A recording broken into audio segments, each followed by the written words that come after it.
Good. Hello, and welcome to Over the Edge. Tonight it's almost Negativland. Chris and the Weatherman are here, along with Mike Pilmer of Silica Gel, and some others, and we're going to do a little show called Let's Scare the Weatherman. And what exactly do I mean by that? Well, we have our own ways to scare the weatherman here tonight, but here's a home example you can do at home. First, you get the office phone number of your favorite local TV weatherman. Then you phone him with your speakers close by. You have a tape set up with the sounds of a house collapsing. As soon as he answers, you start your sounds at a very loud room level to form the background of your call. You yell into the phone in a hysterical fashion, babbling, "We're having a terrible earthquake, everything's going down, huge destruction, it's been going 30 seconds and it's not letting up, the whole house is..." Then you become smothered in the sound effects. Then you cut the sounds with a sharp, high-pitched tone plausible as cut wires played with phone pressed against your speaker. Then hang up. That's it. See how easy it is? To scare the weatherman.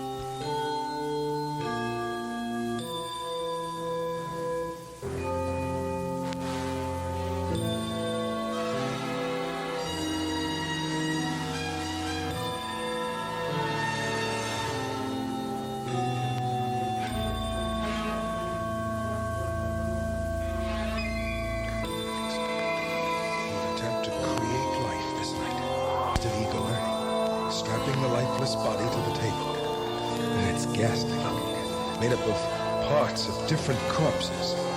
The only material Dr. Frankenstein had available. Now there are 2 electrodes on either side of the neck. Now Igor is opening the roof. Lightning and thunder are crashing down around us. Dr. Frankenstein approaches the main switch of his apparatus. As I look at the horrible, lifeless figure, I can but hope this experiment fails, for it would mean the most terrifying thing I've ever seen will be created. I see the lightning overhead.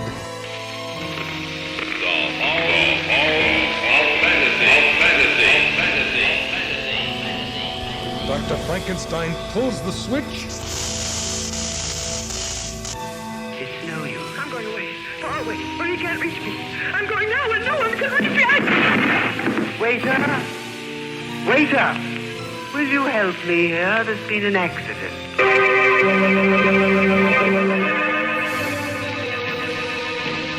Welcome to the Hall of Fantasy. Welcome to the series of radio dramas dedicated to the supernatural, the unusual, and the unknown. Come with me, my friends. We shall descend to the world of the unknown and forbidden, down to the depths where the veil of time is lifted, and the supernatural reigns as king.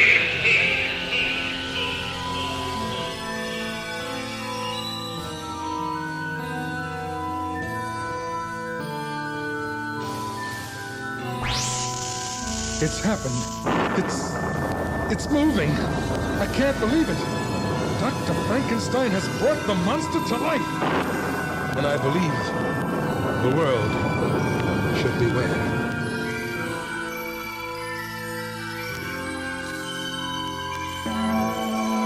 His personality was so strong that when he entered a room, all eyes were immediately drawn to him.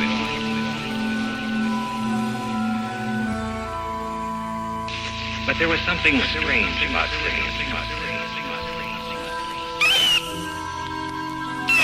Something different.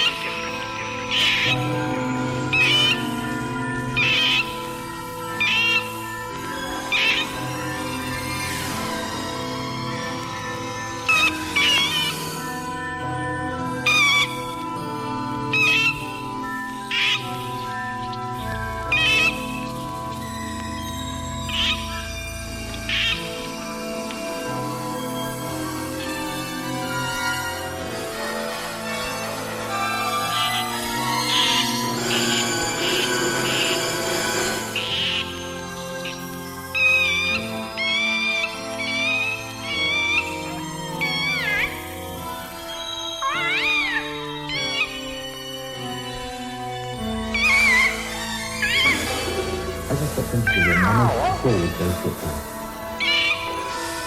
On looking around the room, I noticed that the windows were quite blackened by smoke, but they weren't broken.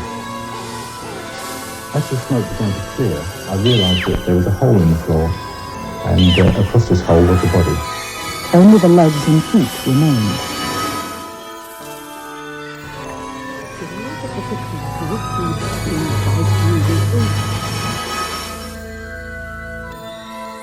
And we entered the ominous archway. Diana! The body was totally consumed.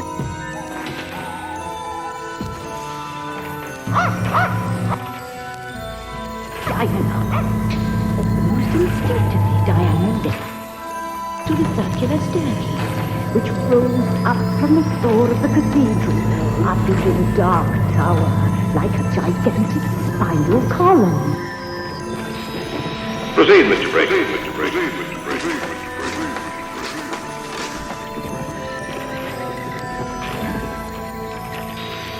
You have the opening move. All right.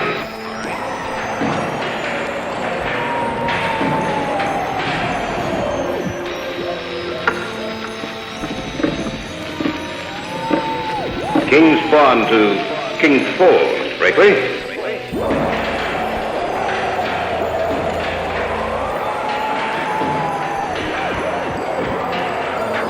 Good safe opening.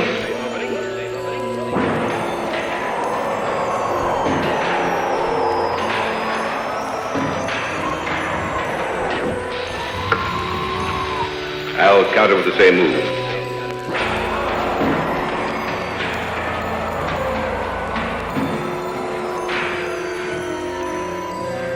Now, your move, Mr. Berkeley. King's knight to King's bishop, Mr. Berkeley. Say I'll bring my queen out thusly.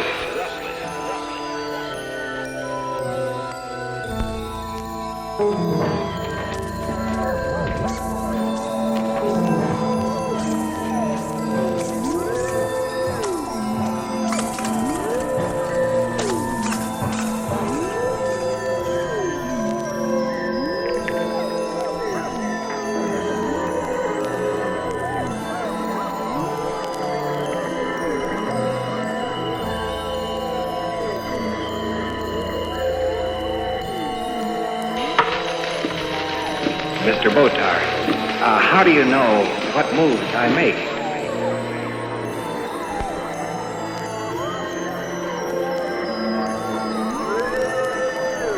You can't see the board through that white, can you?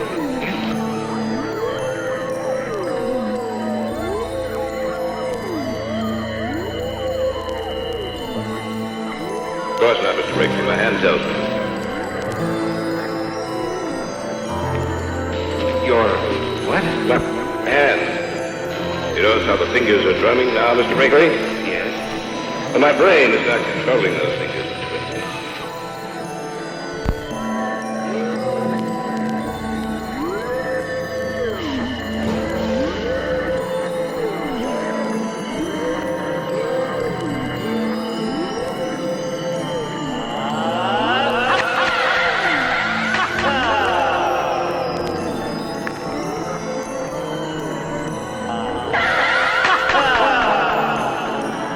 The hand is an entity unto itself.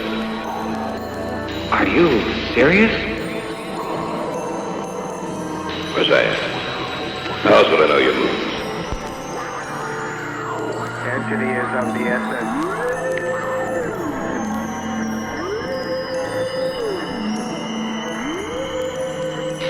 I cannot see you. Neither my niece nor Miss Patrol have told me what moves you've made. How else would I know? Wordy sound.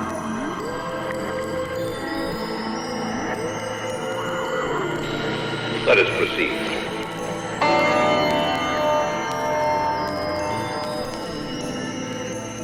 Haven't I always told you where you're going? Just do sex or something. No, you're going to leave me. Leave me here alone with him. I I won't let you do that, Claudia. What I found amazing about this fire was the complete devastation of the body.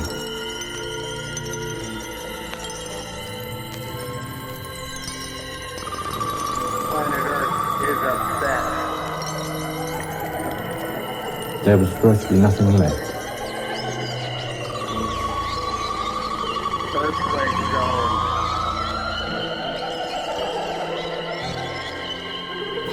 Alongside the hole was this electric fire.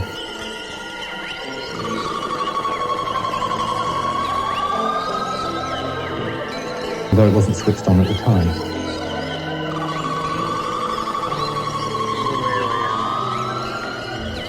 On the other side was an anorak hanging on the back of the chair.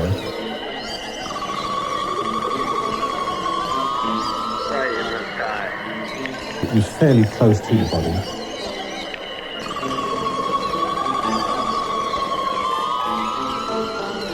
So it wasn't severely damaged by fire, it was just showed a little bit of heat damage at the base.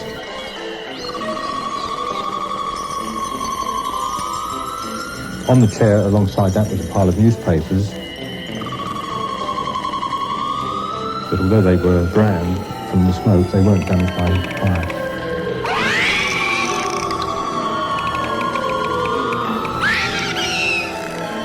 And also a television set on the worktop.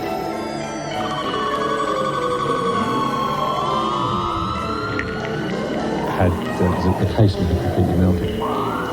Looking at the body again, I noticed that the trousers, shoes and socks were not damaged at all.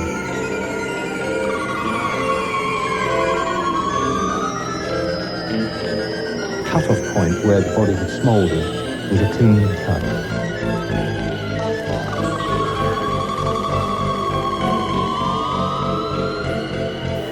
Over the years, I've read and heard various things about spontaneous human combustion.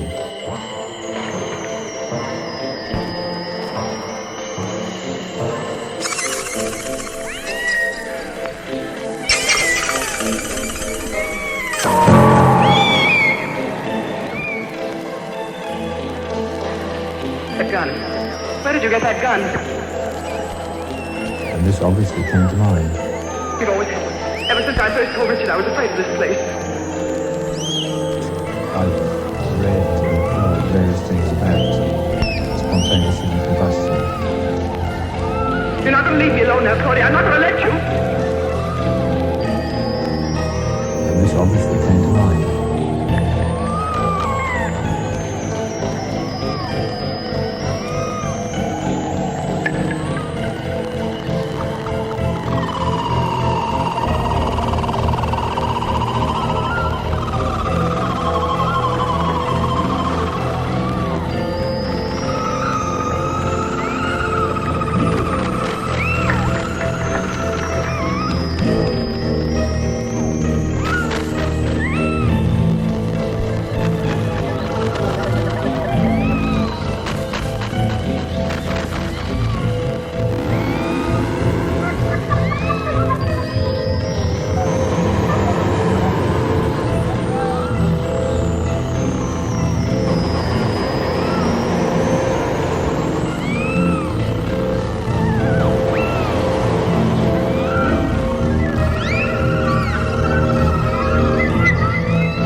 was incredible.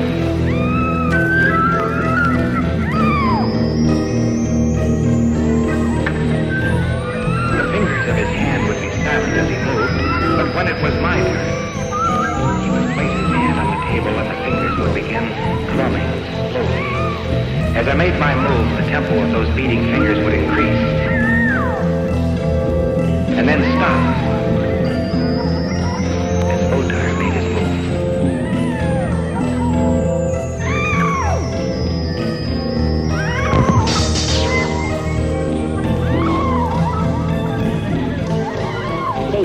4, 8, 4, 4, 2, 5. 8, 4, 8, 4, 4, 2, 5.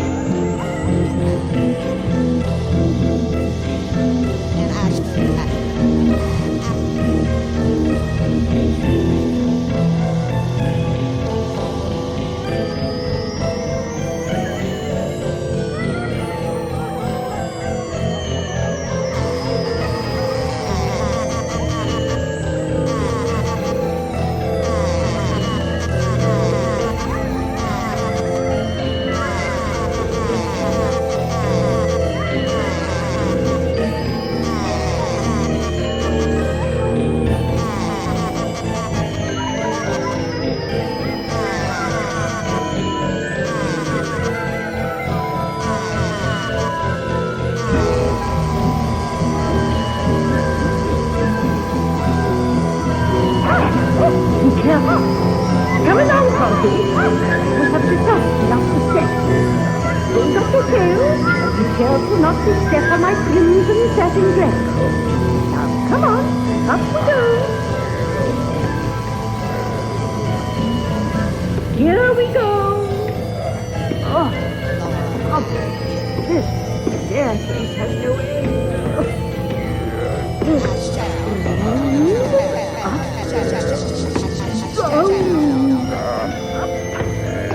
Round and up. Do you think it's possible with the upper end to be removed? Oh, it is completely dark. I can't see anything. Poppy? Indeed, I am quite confident. Diana knows that. And then, I can be excited. Well, round and up, Monty. Round. Here. We are at the top. Only one step remains.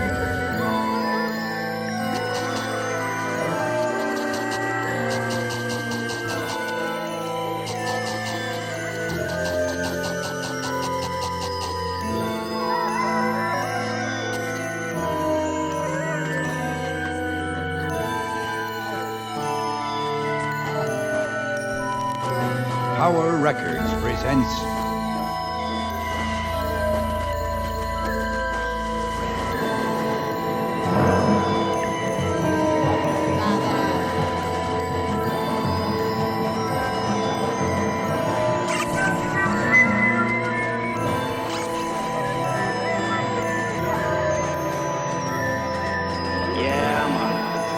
I'm a president of a local NRA chapter.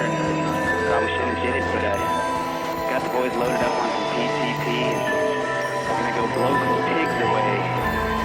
Come on, boys, we're going to the Weatherman's house.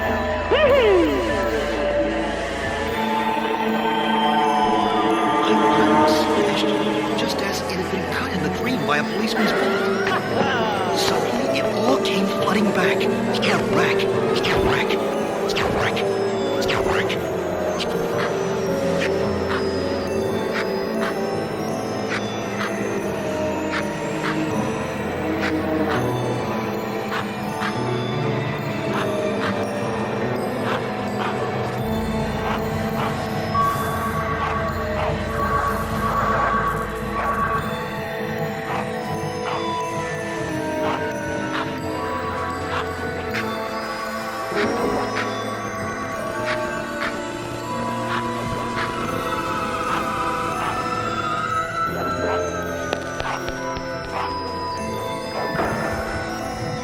Politically correct redneck.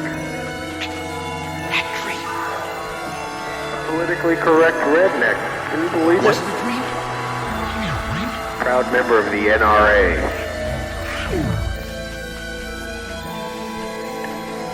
A squirrel hunter. Oh, right. This is very interesting. Big Ford truck. Sergeant White. 12-gauge shotgun. Politically correct redneck. It all came flooding back. While the body was burned almost completely to ash, for one or two limbs. Suddenly, it all came flooding back. Fisherman Budweiser drinking. Standing before the room, such intelligent acid, also gets deeper and thicker, and eventually the layer descends. Proud member of the NRA. Materials standing before the room. Was it the real?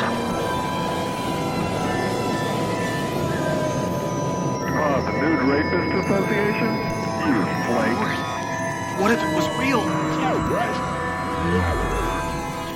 And as the body progresses, that layer gets hotter. It You also go gets through deeper sex and thicker, therapy and become an What if- gay activist.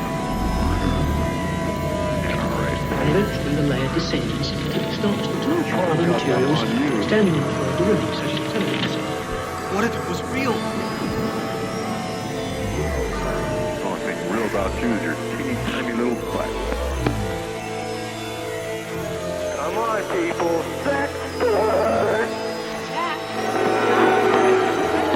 Yeah. Your move, Mr. Brakely. I guess I don't feel very hungry.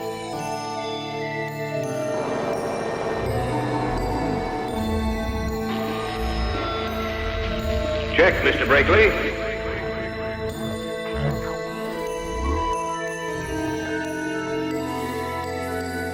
I guess I don't feel very hungry.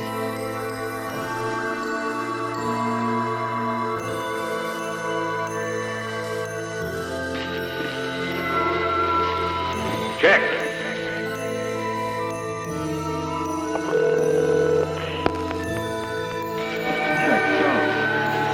Check.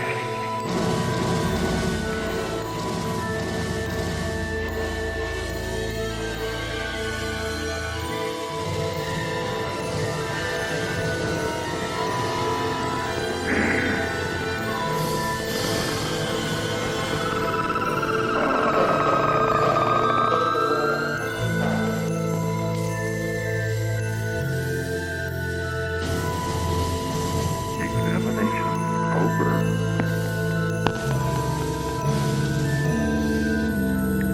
Hello, this is 2020 Mad Dog, making sure everyone's been doing their homework. Maybe I'll just rest in my room today and think.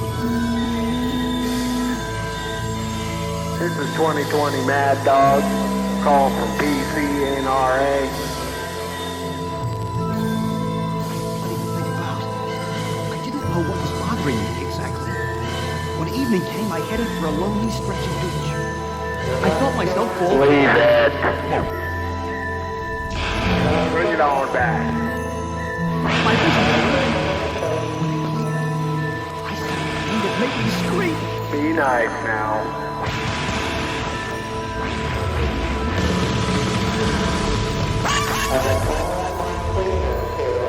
Make it so. I saw a thing that made me scream.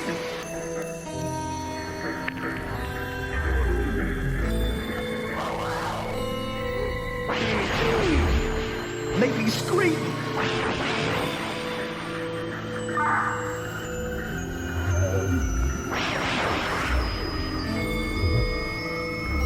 And it made me scream. My head. And in the sudden brilliance of hope.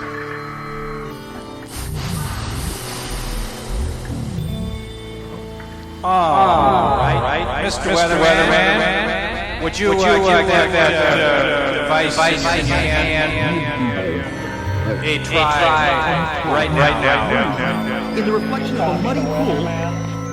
Yeah. Am I on the microphone or the scanner? Take yourself off the scanner. Look outside, you have a weather I'm report. not on the scanner now. Yeah, I can hear myself now. That's pretty clear, isn't it? Yeah, now maybe we should turn up the volume there. I'm not sure. In the reflection I of guess a muddy it's okay. pool. I'll go in and check it. I've got nothing better to do, except I'm going to get away from my armor all cleaner if I go in there. Do you think I should? You can take it with you. In the reflection of a muddy pool, I guess that'll be alright. I think I can go in there without it. That'll be fine. I hope so. I saw him. Still not scaring me, Check though. and mate. This is the blue alien. For the first time.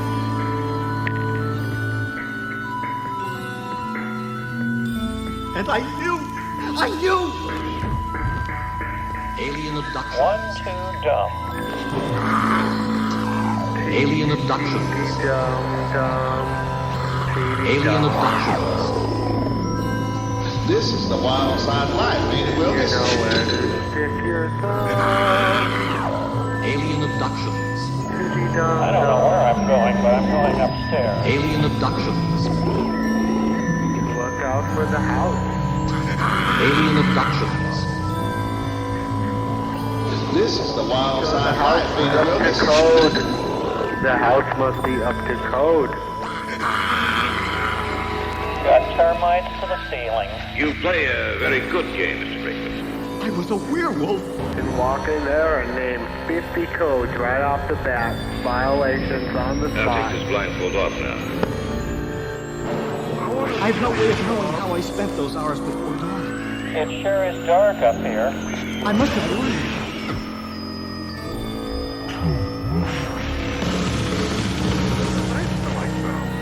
Until the beast who was myself died.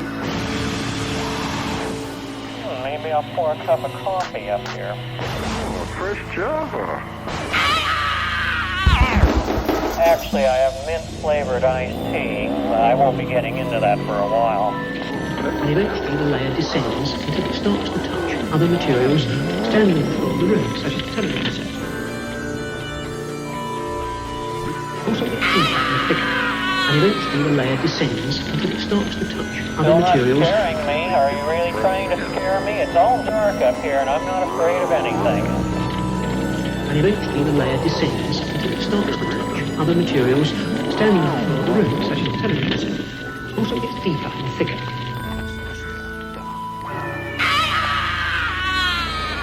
God damn it, I broke it.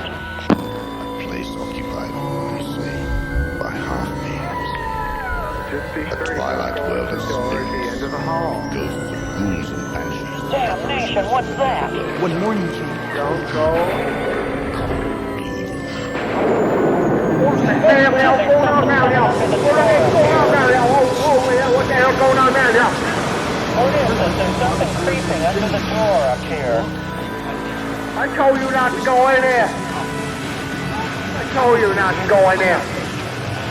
I don't have my armor all cleaner with me, damn it.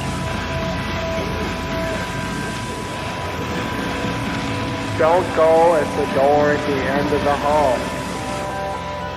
Now, tell me the truth, Mr. I'll Bozar. be jiggered. It's some gum. How did you know my moves?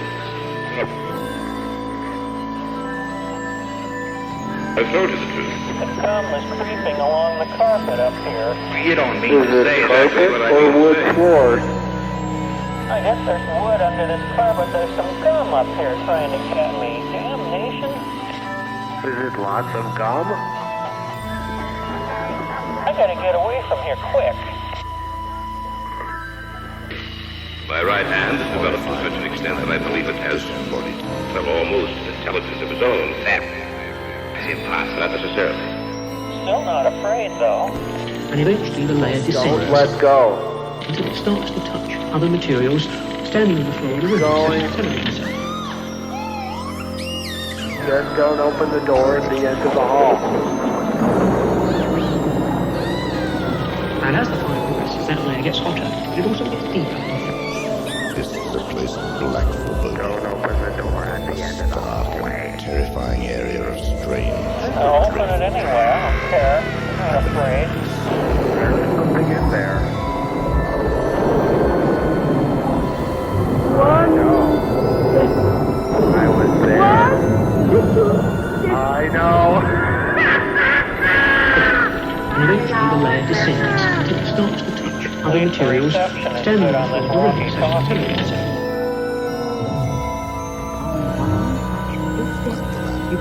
Call for help.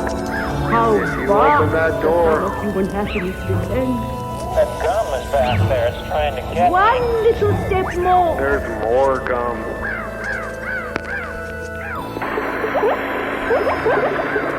I don't know why I always talk about gum when I get up here. It never fails.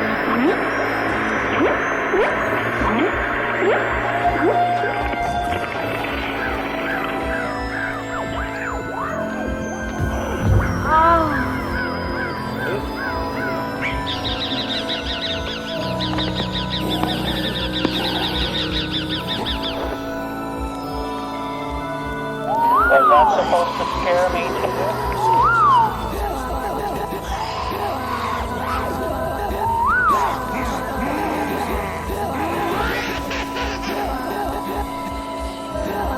Hello, kitty. Now is the time.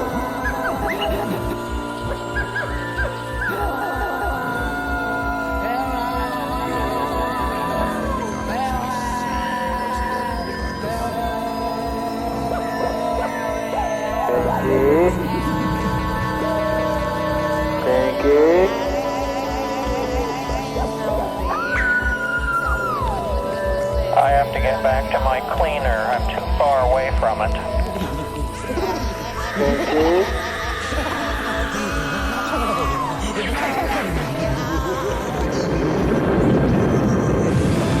I am blue.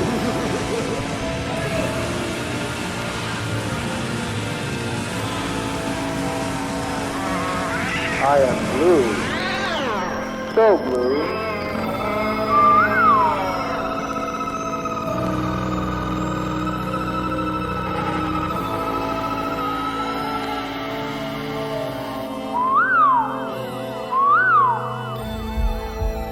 I am so blue. Now is the time.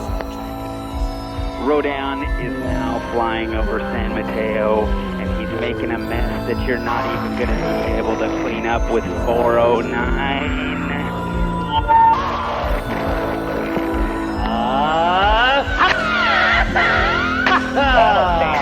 No 409. It's armor all tonight. Send your donation. Send your donation.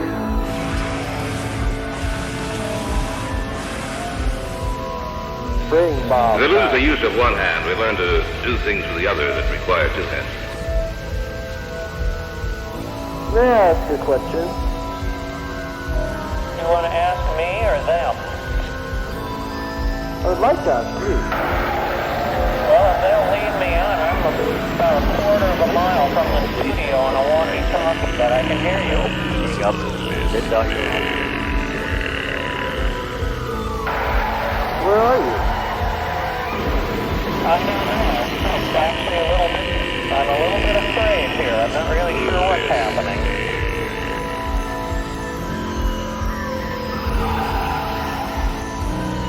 This black is with you then.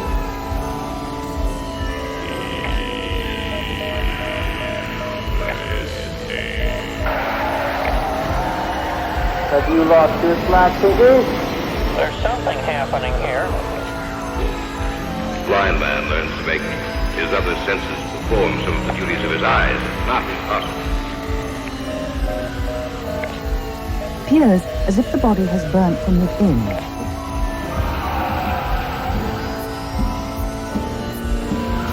Where am I? How do I know? I thought you were going to ask me something. I haven't figured that out yet.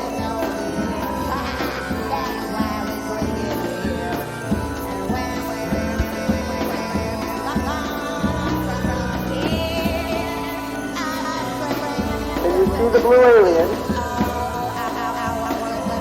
No, I don't see anything. I'm up here in total darkness. Up where?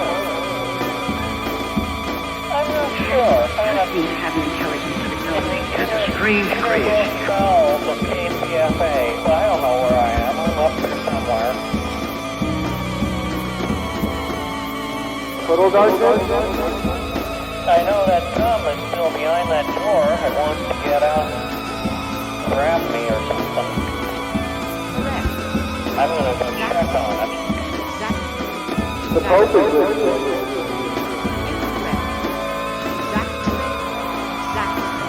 The Pope of Palo Alto is with you. He's been here all.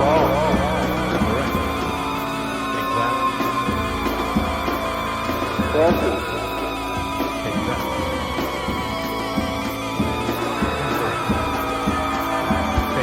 There it is again. It's trying to creep under the door, but it can't squeeze through.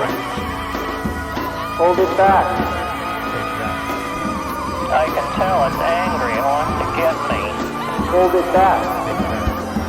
The door seems to be holding it back. It's kind of stuck on the carpet right under the door. Is the carpet tall?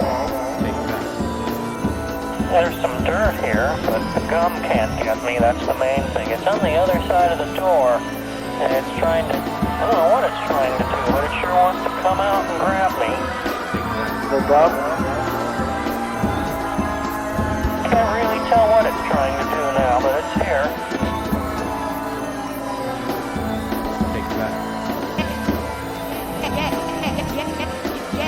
Damn, I just stepped in some of it. It's trying to come through, even stronger now. Don't let it through. Something just happened up here, but it went away.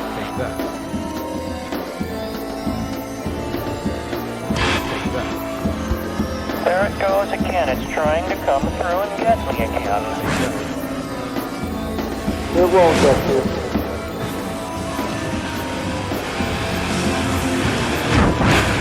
There's somebody else standing there looking at me, and they can't believe that I'm looking at this gum. Don't let it take you.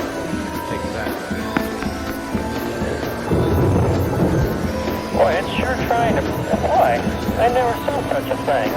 This is the most puzzling evidence I've ever heard. Yeah, there's somebody else now looking through this door, trying to see that gum. I don't know if it's going to get me or not. Is it gum or a space alien? And well, it's pink. It's not blue, I'm sorry. It's not X-ray yet. Perhaps you're safe. Looks like somebody's chewed up bubble gum. I don't know. Hamilton the rest of the room.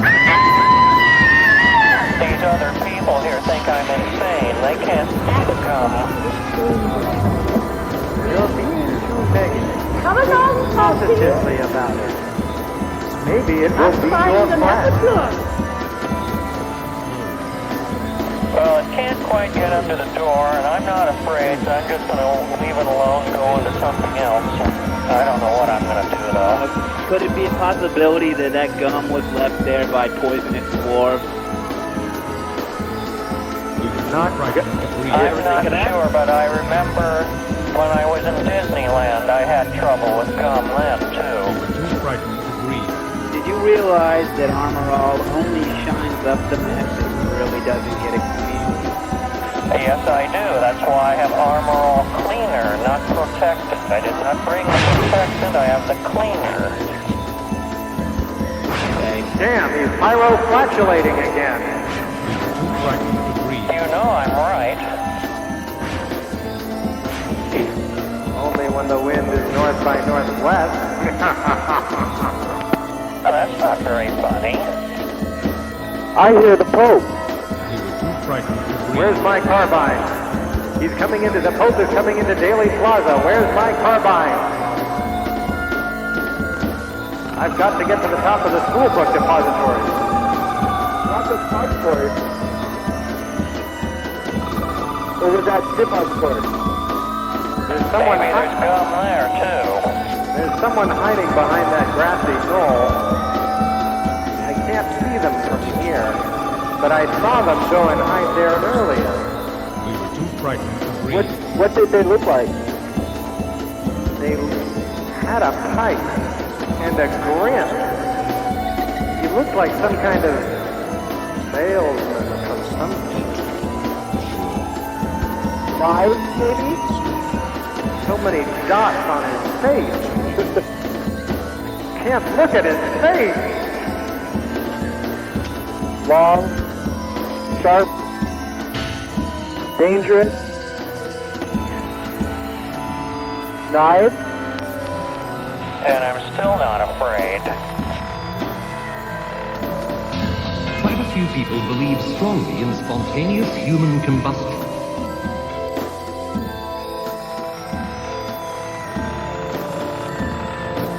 They claim that many unfortunates have suddenly been consumed by raging flames which couldn't have come from outside the body. As one police officer discovered in a small living room in Wales. Well, for this case and other cases, I have determined that the source of the ignition was the abdominal area. I had never encountered spontaneous human combustion before I entered that room. And it spreads out, burns out both ways. In each case, you'll find the head remains a blackened skull. Everyone, police officers, superintendents, standing around were absolutely dumbstruck, because they knew that what they were seeing was impossible. So the fire gets to the head, blackens the skull, but it can't destroy it like it does the other ones. And it usually stops down about midway down the calves. I was a scenes of crime officer in Blackwood, Gwent, in January 1980, and I received a call from the officers at Abervale requiring my presence at a house in Abervale at which there had been a death by fire.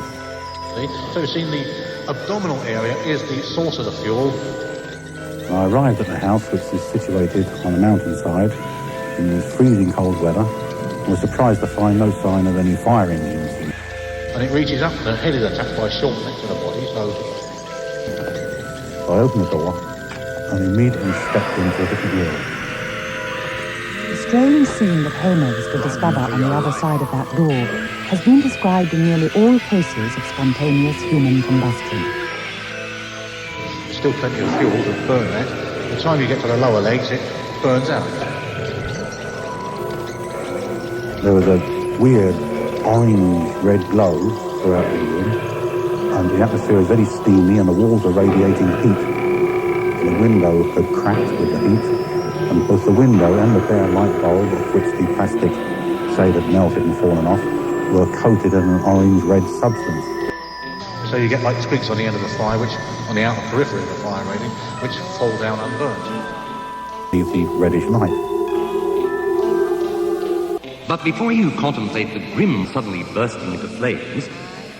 Typically, as well as this orange-red deposit, heavy condensation runs down the windows and doors, while metal objects, like doorknobs, are often too hot to touch. But before you contemplate the grim prospect of sitting watching the telly and suddenly bursting into flames...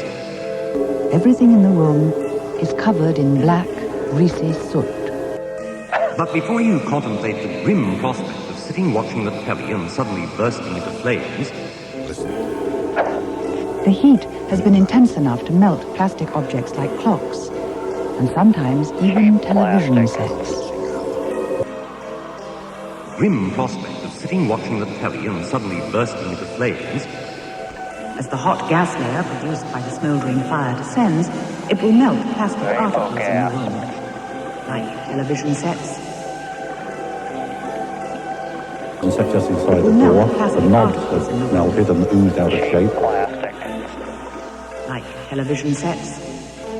There was a settee covered with loose drapes. They weren't even scorched. The grim prospect of sitting watching the telly and suddenly bursting into flames... Or the plastic face of plastic. It will melt plastic articles in the room, or the plastic face of the clock. I looked around, and to my right, lying on the floor, on a carpet in front of an open coal fireplace, which was out, was the remains of a man. The torso had been reduced completely to ash. The carpet on which the body was laid was burnt, only in as much as it had been in contact with the burning chair and the ashes of the body. It's very strange. It is certainly not the normal method of burning, as we understand it. And it is attributed to spontaneous human combustion.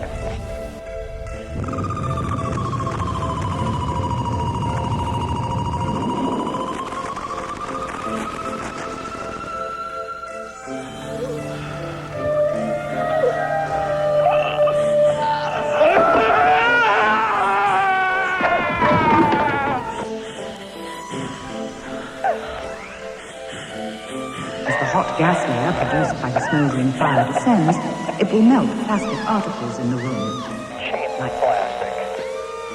It will melt plastic articles in the room, like television sets.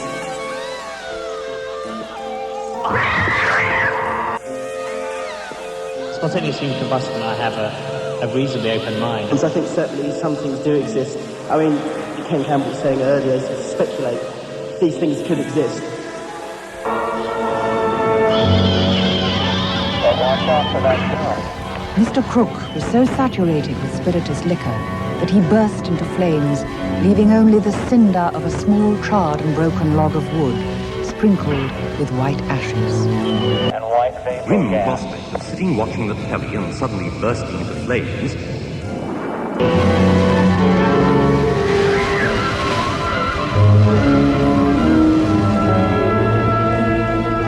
Which I may survey the city. Well, come on.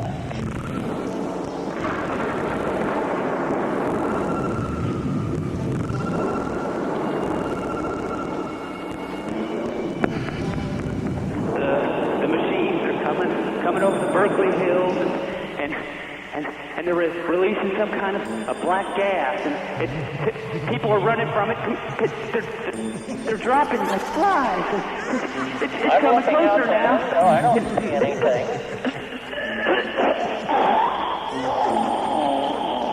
Maybe that gum got him.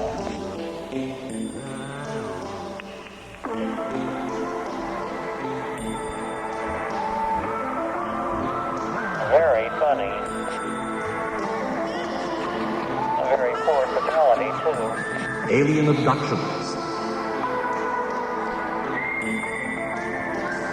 Alien abductions. Alien abductions. This is the wild side of life, ain't it, Wilkes?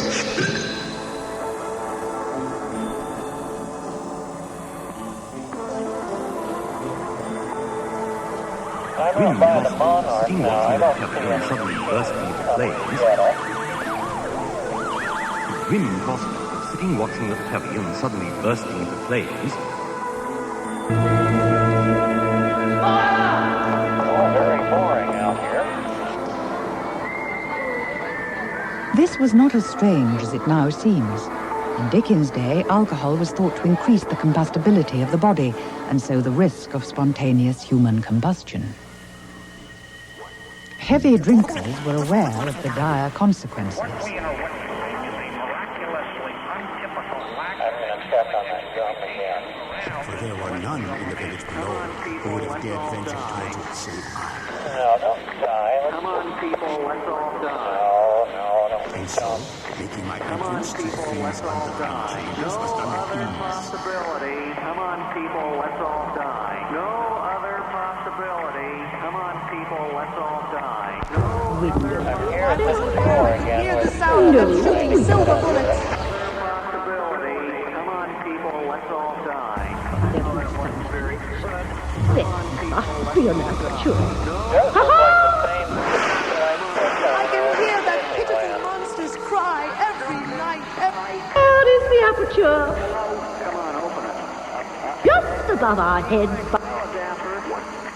Machinery. Come on, people, every night, every moment I try to dream. Come on, people, let's all die. Looks like it gave up. It's sitting here on the floor, under the floor. Come on, people, let's all die. Square opening. Just a little too high for me. Pompey?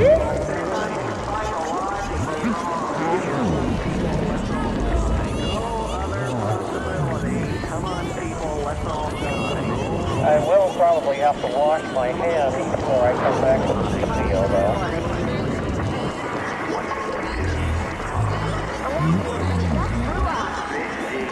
This country is the only country that lets in all the refuse that they possibly can get along with the good people. This is good. Silver bullets. No other possibility. Pompey?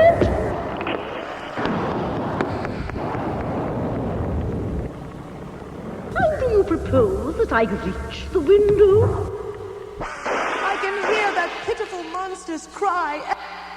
Do you not propose that you stand over here? Just me? I don't know. Night, every moment I try to dream. I'm sorry, I'm pretty tired. I'm up wandering around. I'm by this door where that gum is. Strange thing, Eric. Growling of the werewolf. What? A beast attacks here in my castle? Now he shall finally perish! I'll be jiggered. That gum is moving again. The battle begins. I'm trying. I don't have any headphones on. Dracula commands the beast to stop. Go. Well, you better not worry about that. There's probably some other gum after you, too. What I No feeling. That's really dumb. I'll show you what I mean. What are you? Better not do that again. To prove to you that I feel no pain, it's the hand itself that's injured. Thank you. Now, watch me. There. In my hand, and yet I feel nothing. Either you're telling the truth or you've learned to control your reaction to pain. But this is a new breed of beast. It's the truth, Billy. Check it out now. Over here, Poppy. So, and do you not now propose to hold out one of your hands so that I may step on it? On the gum. It attacks. Chicken pot pie, chicken pot pie, chicken pot pie, made of dead chicken. Dead. Dracula's orders affected not, for the werewolf bites its ivory fangs deeper and deeper into Dracula's neck.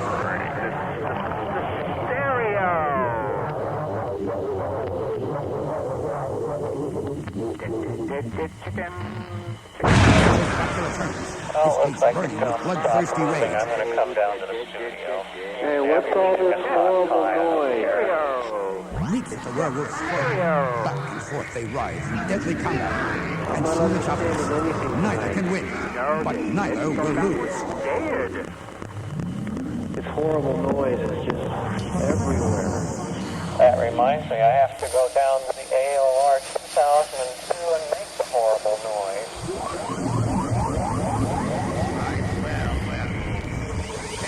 It's terrible, horrible, messy noise. This horrible noise is Over the Edge, bringing you tonight, Let's Scare the Weatherman. You're listening to KPFA and KPFB in Berkeley, KFCF in Fresno. And Channel 13. We're all here, and we're all scared. Not me, just kind of dumb. You can make a call, please. All Try except if the you weatherman. help, hang up, and then dial I your guess you're operator. going to try to scare me. And the operators are not scared, ever. Weatherman, Do you think there really is some gum up here, or do you think I'm just making it up? where the heck are you anyway? Way upstairs, there's this funny door, and this gum slips along the baseboard, and I thought it was going to get me. Are you up in the tower room? Oh, there's a refrigerator up here and a teapot. That's the tower. This gum is over here. It finally stopped moving. I think you should make your way back down here because, as I understand it, Dr. Oslo Norway is pulling up in the parking lot right now to do his drop-in feature with you, his special patient. So you want me to be on the regular microphone instead of this one? Yes, you need to be face-to-face for this special drop-in feature. I'll try. I'll be down there in a few moments. All right, now be careful. Don't fall on the stairs. Oh, I don't know. I'm just dumb enough to do anything. I know. I'm sure it'll be fine, but don't fall on the stairs. I'm not scared either. Oh, I know it. I know you're not scared, but don't fall on the stairs. Come on, I'm right there. Fine. Be very careful.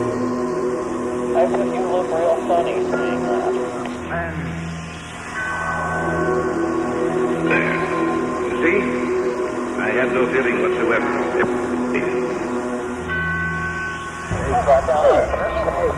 Now the other. Brilliant, Pumpkin. Now, Diana, I want you to be quiet. I'm on the second stairs now. Quiet. Sit there in the corner. That's right. Up. This is the Man in Black. Here again to introduce Columbia's program. Tonight is one of the most compelling actresses in America today, Miss Agnes Moorehead. Miss Moorehead returns to our stage to appear in a new study in terror.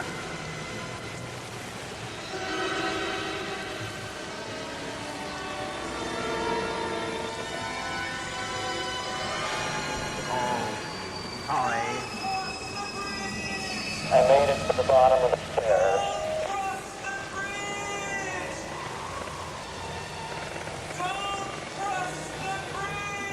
This story of a woman who accidentally overheard a conversation. Hind leg. Up. There you go. Now I want The phenomenon wasn't there, restricted to like a Victorian really England. sweet Murder little from girl. claiming an innocent victim. Cases apparently cropped up across the world. Is tonight's tale. And even today, reports still appear of mysterious deaths by fire. If you have been with us on these Tuesday nights, you will know that suspense is compounded of mystery and suspicion, dangerous adventure. Mysterious? Reels calculated to intrigue you. I'm lost. We've got television damage on the right-hand side. To offer you a precarious situation. Mysterious. Then withhold the solution until the last possible moment. We've got television damage on the right-hand side. Rip, sorry, wrong number. And the strange. performance of Agnes Moorehead.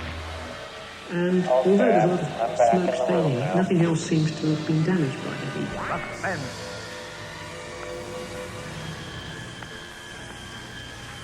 And although the last medical report on spontaneous human combustion appeared over 50 years ago, the controversy continues. Mysterious? Can a body really burst into flames? Hand is moving and I'm not... Simeon, get it away from your throat! Can't move it! Do something! Do something before it kills him! Help me! I'll just... I can't move it, Charlie. Let me help you. It's starting to... There! Simeon, are you all right? Yes. Oh, what happened, Botar? All right, Pumpkin. Lift me up. Come on.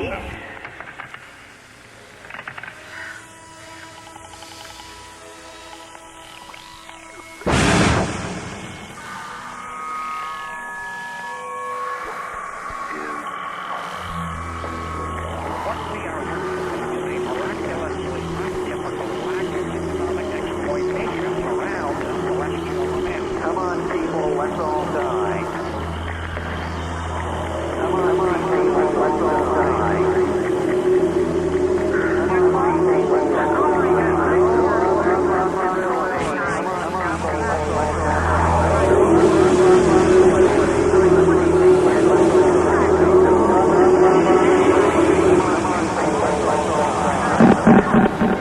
You should be shot point blank in the stamper tonight. Can't explain it. Television damage on the right-hand side. That ought to scare you. Come on, jammers. I've got the AOR 2002 here.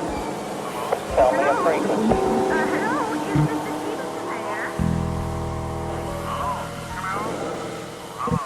I'll come over there and hijack the booper.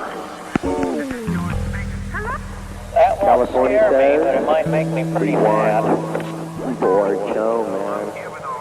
Combine Onetti Ober, Lancer Mercantiles, man. American spice blows found. Man. Melange. Man. You know what it does? Man. It meshes with various centers of the CNS.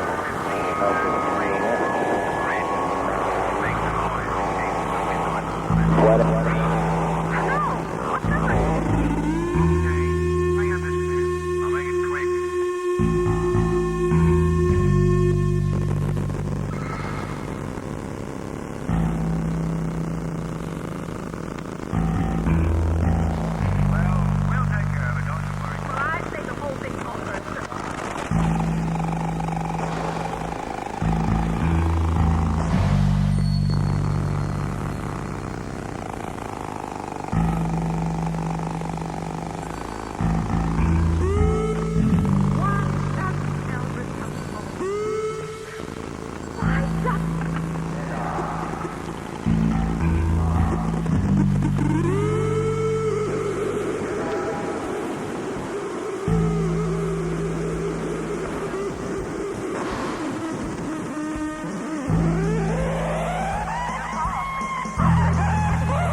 Good morning, everybody. KPFA. Anybody out there that would like to have friendly judo? All of a sudden, joking. You all right now? Yes. Yes.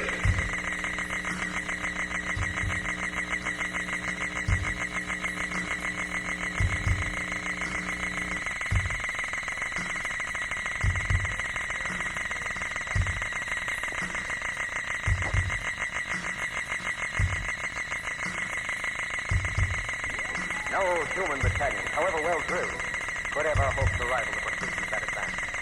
Along the front that move forward as uniformly as a straight line, the ants drew nearer and nearer to the water ditch. As they approached, two outlying wings of the army detached themselves from the main body and started marching along the sides of the ditch, no doubt expecting at some point to find a crossing. And during this hour-long flanking movement, the main army remained still.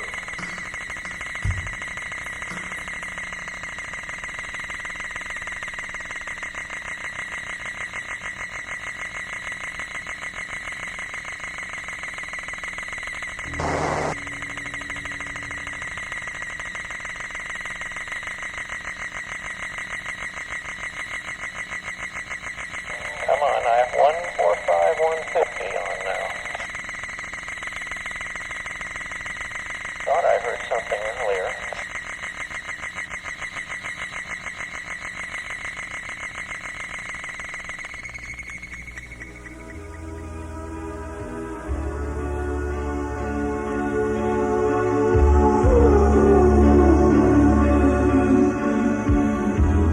Like a herd of dolphins on parade, like otters under the ice, like slippery giant rays at play.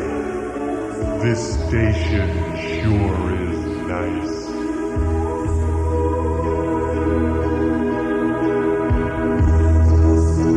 A fluid vision from the Universal Media Network.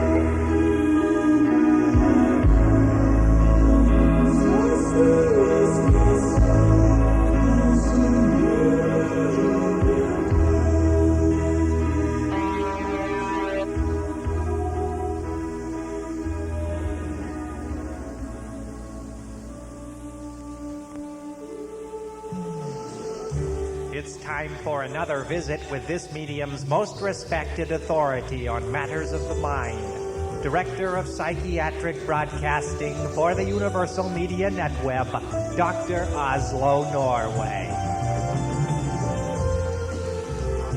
Well, good evening, and it certainly is a pleasure to be back here on Over the Edge. Mr. Weatherman, what are you doing? Put that camera down and get behind the microphone. What do you think this is all about? You, that's what. I can't hear a thing you're saying. All right, I'll let you use that one.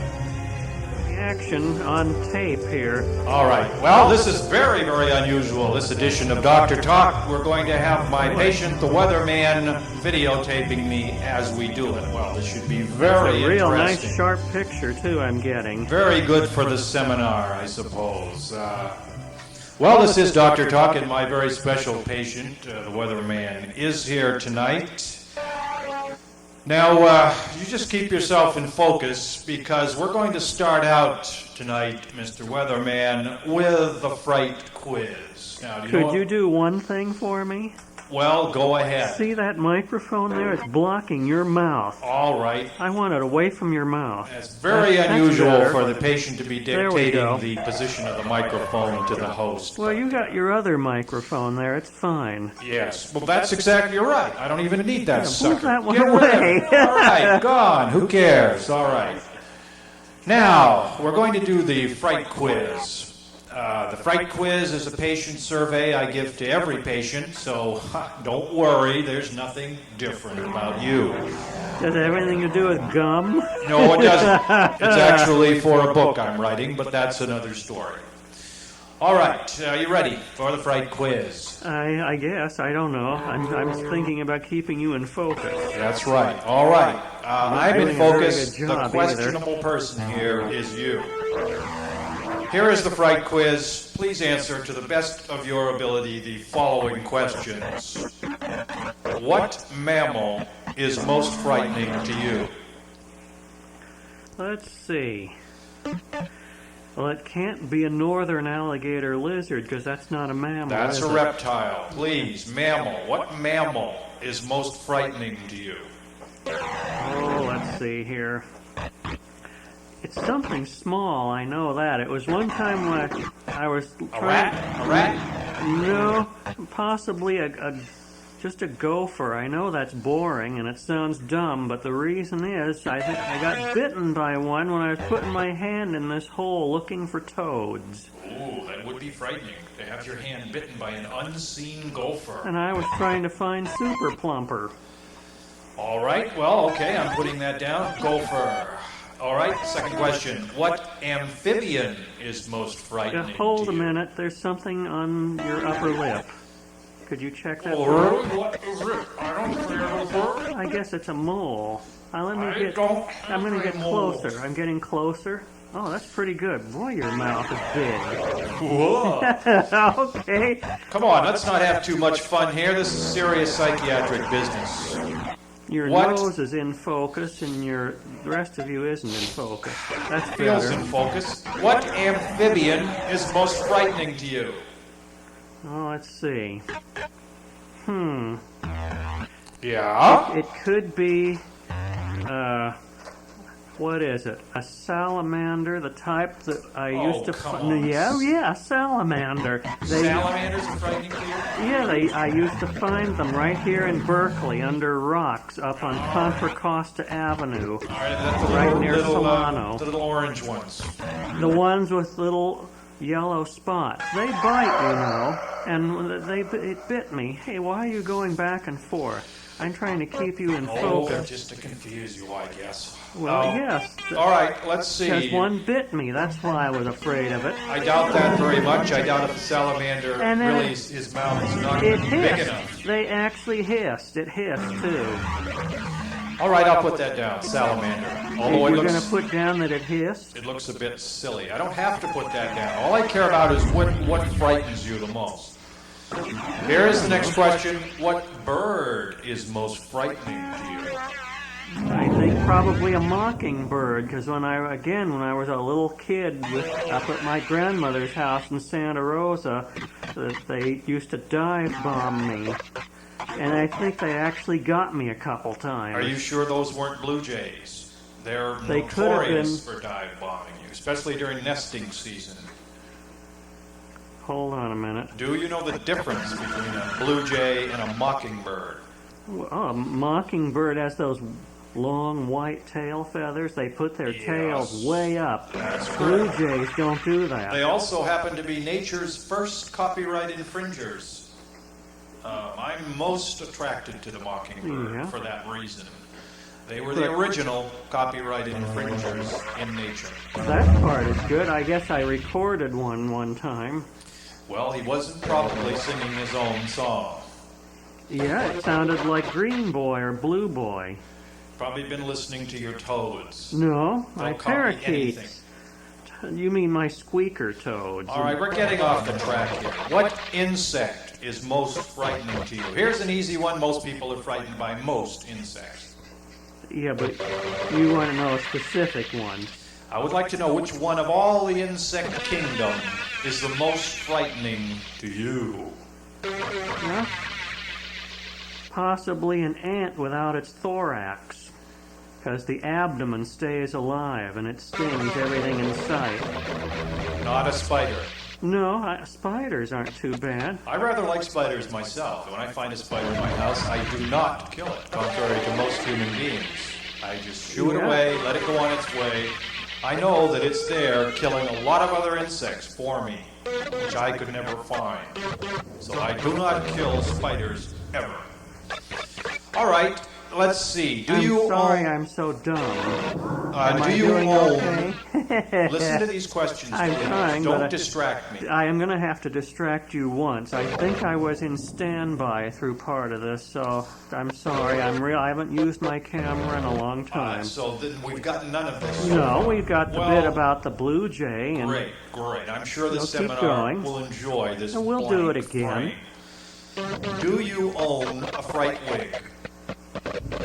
Easy, yes or no? No, I don't even know what it is. Let's move on. I don't even know why that question is here. You don't know why it's there? If you could choose now, how would you be murdered? Well, let's see, probably frozen to death. Frozen to death? Yeah. Now that's a rather slow death. Are you sure? Well, I don't know. I kind of like cold better than hot. Have you considered electrocution? Well, I know I've been shocked a few times off the booper when I hooked it up to an output transformer in reverse. All right. Well, I don't want to. That's about I don't want to put any preferences in your head, but I thought electrocution might be your way No, I'm to afraid go. not. I'm not a cyberpunk. All right. Heck with that. I'm just a dummy. I'm putting frozen down. All right. Now, next question. If you were murdered, how could you choose? What do you mean? If I was, how could I? It's over. Next question. Do you believe someone is watching you? Yes, probably a supervisor checking up on me to make sure that I do a service call right when I get a no reception on the Spice channel. Supervisor. Is that O-R or E-R? C. C, okay. No. I'm thinking about it. I think it's O-R. I'm afraid we have a lot of questions here. We have to move on. Wait a minute. What would you do to survive if the Earth's poles shifted? You told me the answer to that, but I don't think I could get there quick enough. You have to get should know the answer. What is? Be in the eye where the new pole is. That's just a matter of chance. Yeah, so You there is can't- no way, unless you're just lucky All and right. you get there. All right, no way. All right. Do you believe that disgruntled food workers sometimes add nasty, filthy things to the food they are making? Alalabari pie, for instance. Not a lollyberry pie. Yeah, well, how do you know? Well, they didn't seem angry the last time we were up there. They're not mad at us. Oh, they wouldn't seem angry. Then you wouldn't eat it.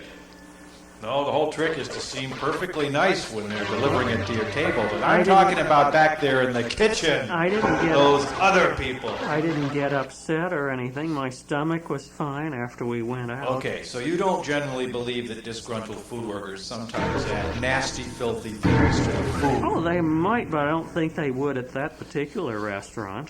All right. I wasn't talking about any particular restaurant. I was talking about a particular pie. Well, I think anyone that serves lollyberry pie is nice enough to not have a temper and do things like that. All right. Well, let's not plug any commercial establishments here. We haven't yet. But there is one that serves lollyberry pie. Actually, there's several. Which may have filthy, nasty things in it. I don't think so. All right, next question.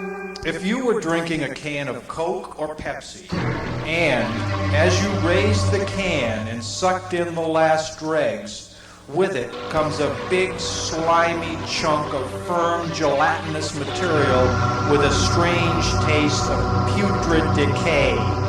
You spit it out into your hand and you observe this brownish-colored globular substance has rough, hairy bumps and little veins all over its surface. What would be your reaction? Looks like a video I just saw on MTV. What would be your reaction? Oh, let's see. I think I'd go for the rubbing alcohol and probably wash my mouth out with rubbing alcohol. You would not sue. Well, that might think about that later. I'm thinking about right at the moment, because Well, you know how fussy I am about dirt. I'm more concerned about that. Sure, right at the Heck moment. with the suing. Sure, right at the moment. Fine, but you have the rest of your life, and you So you want me to save this little thing and take it and the can into court and make a big deal out of it? I suppose I I'm could. just suggesting that is a possibility. I'm not saying what you should do. This question is for you to decide. Do we have more questions? We certainly do. Because I'm getting an indication that says battery, but I'm going to let it go until it quits. What soft drink is most frightening to you? Flat Club soda.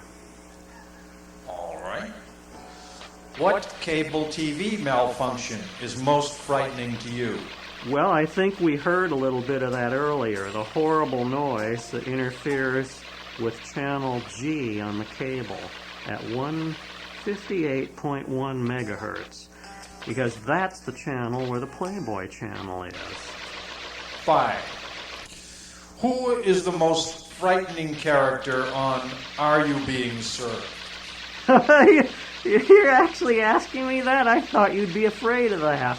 No, I have my most frightening character. Who is yours? Actually, probably Mr. Rumbold, because he's a lot like one of my supervisors. That's mine too. That Rumbold is frightening. There's somebody at tel events that's just like that. Fine. Well, and they're checking up on me all the time to make sure I'm doing it right. In fact, I was in an attic earlier today in Rossmore. I don't care about any of this. Well, that's why I'm kind of pooped out. I'm got all into fiberglass and everything else. If germs could talk, what would be the most frightening thing they might say to you personally? I'm going to dump all this toilet water all over you out of your toilet tank. I don't know what they might say, but I certainly wouldn't like that. I'm going to go behind the slot car track and pick up this circular cat mess and spill it all over you. If they could say that, that would make me pretty upset. Fine. Well, I think both actions are totally beyond the capability of a microscopic germ. Well, you asked the question. I'm just suggesting what they might do. That would probably be pretty frightening. That's true. To me. They might say that to you. I don't think they'd say it to anyone else. All right. Do you believe that there is an alien implant tracking device somewhere within you? No, I'm not smart enough for them to go after me to put one of those things in, I'm afraid. I wouldn't be too sure. They make you forget everything, you know. I'm afraid from being in an attic in Rossmore earlier today makes me forget everything, especially when it's about 150 up there. What was the most frightening thing that ever happened to you while on the job? Let's see. Well, actually, I had an irate customer come out when I was doing a disconnect. I was disconnecting the Playboy channel at this one customer in Pleasant Hill, right. This is and I think they had a gun, and I had to leave the service on. Right. This is very interesting. And I had to kind of cover up for myself, because I would have been fired if I didn't disconnect the customer. Does that make any sense? Very interesting. Yeah, I was kind of like being a lineman. I'm doing non-pay disconnects that day, and make a lot of people angry when you do that. All right. Are you finished with that answer? Well, I was waiting for you to stop me. Oh, right. This is very interesting. What am I? Here is the camera just turned off. Can I change batteries? That doesn't stop the quiz, Weatherman. Okay, well, can you keep the microphones on? I'll talk loud. I'm going to change my battery. You keep All right. the gray one on in the other How long room. will this take? Because About we only 2 have minutes. we have one more question. Right. We only have one more question. Ben just brought the battery to me. Good for Ben. All right, well, listen to this question because it may last 2 minutes. Can you hear me okay? I'm not looking up at the microphone. I guess is this it here? Yeah, let me pull it down. There. That's better. All A right. lot better. Here is your question. Which of the following well-known monsters do you find to be the most frightening? And here is your choices. Okay. Frankenstein, Dracula, Godzilla, King Kong, the Mummy, the Wolfman, them. Do you know who them are? No, I don't. I've heard of it, but I don't know who they are. Them were giant ants. Ooh. Giant, and I mean giant ants. Some sort of nuclear mishap. Anyway. Alien. Did you say nuclear right? I wasn't listening. Yes, I did. Okay. I think you did. All right. Alien, Mighty Joe Young, the Elephant Man, Gog. That's G-O-G. Are you familiar with Gog? I've heard of it, but is that the thing where no, I can't really say what. I've only heard of it. Who's playing that damn guitar? It's too damn loud. Gog was, I believe, came to us from the 50s. And if you ask me, it looked like a big, giant industrial vacuum cleaner, which was running around a laboratory somewhere in the 50s, causing havoc with pretty female assistants. Yes. I made him stop playing the guitar. Are you happy? He can keep going. He just should turn himself down a little. Gog. Remember Gog? I just remember a scene in some movie where they got windows, like in a radio station. There's windshield wipers on these windows. Right? I don't remember that. I think that was in that movie. It looks like a large industrial vacuum cleaner. Well, it could, but it has these windows in this room with windshield wipers on them. Oh, never mind. You don't know. Okay, God, G-O-D. I think you're familiar with him. Hal. You mean the guy in the sky with a beard? No, Hal was a computer, HAL 9000, I believe. One. I'm sorry. The Wicked Witch of the East, The Thing, The Living Dead, and that's sort of a generic one, including chemically reanimated corpses of all kinds. Number one, I think you're familiar with number one. The Creature from the Black Lagoon. What happened to the guitar? Look, what is this silence? What in the hell is going on here with the background? Extreme close-up, and I don't know what happened. All right, where was I? The Creature from the Black Lagoon, a giant tarantula, a giant toad, a giant tomato, a giant. Piranhas, How long does this go on? birds, baboons. I'm waiting for a These have all certain been one. monsters in the I know. past. These are all great monsters. A giant shark, the Swamp Thing, Jack the Ripper, and android killing machines.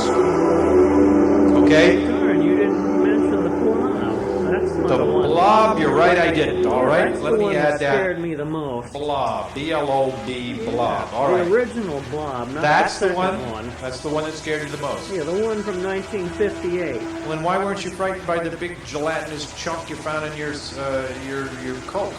Well, I don't know.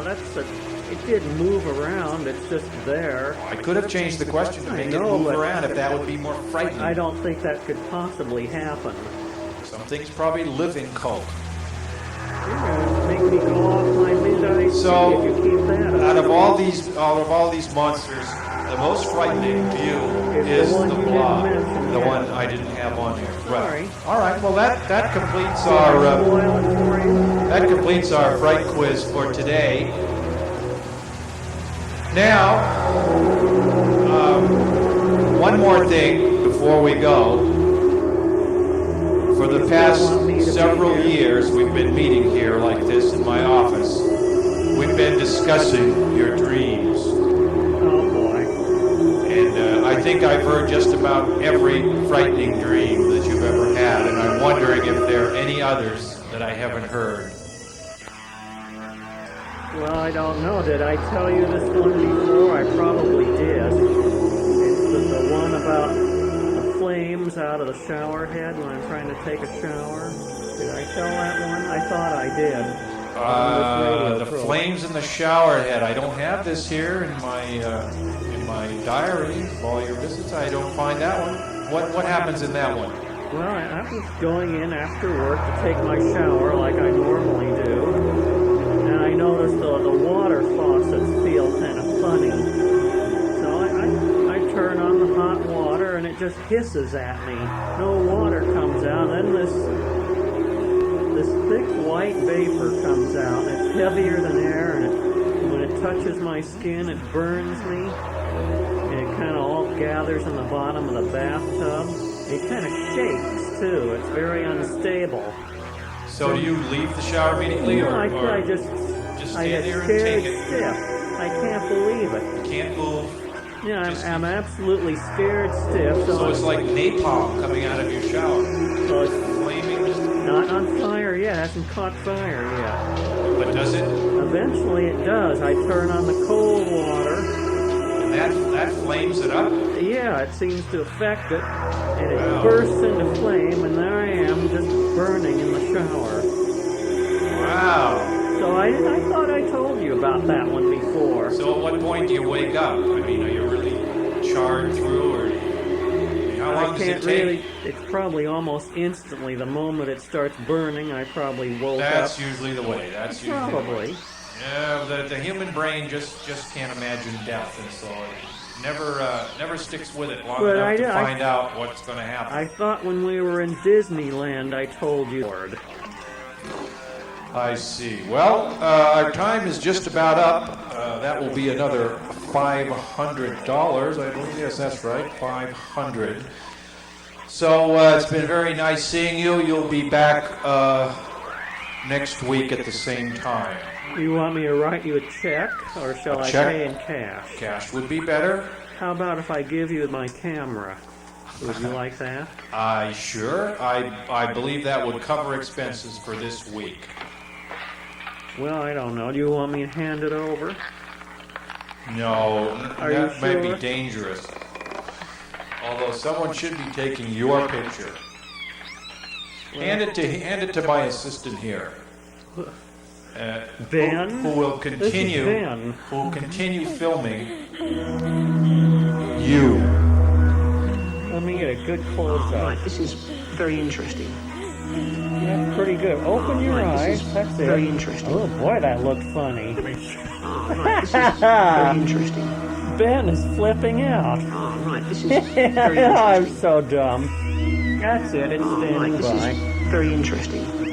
Now, it's Ah, right, this is very interesting. Macro pushing the green button and... Ah, right, this is very interesting. Well, maybe you better go to autofocus. Ah, right, this is very interesting.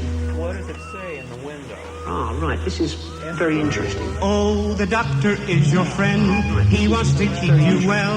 The doctor is your friend, so do everything he tells you. Do what the doctor says, and you'll be on the mend. Do what the doctor says, because the doctor is your friend.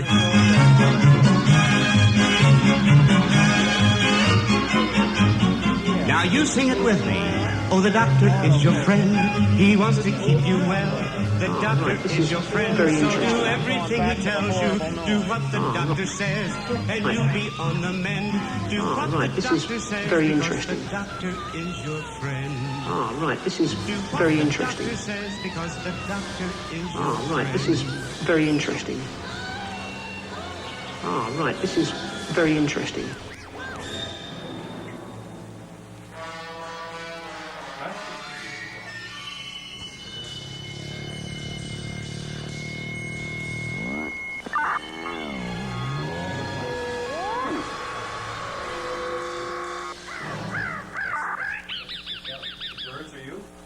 Whatever's ongoing of the show. That's the headphone part.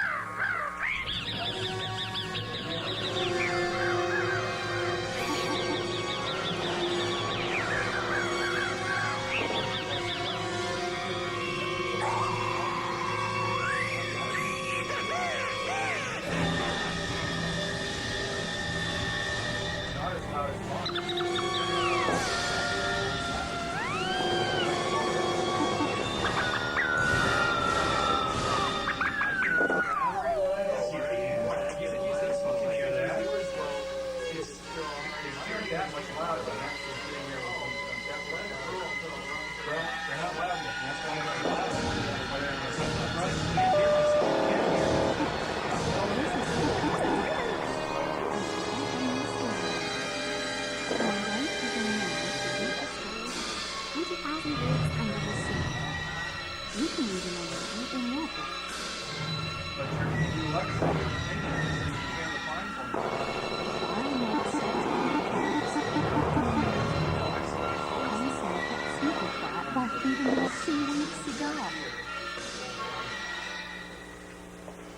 Let's see if that's my hum that's doing that.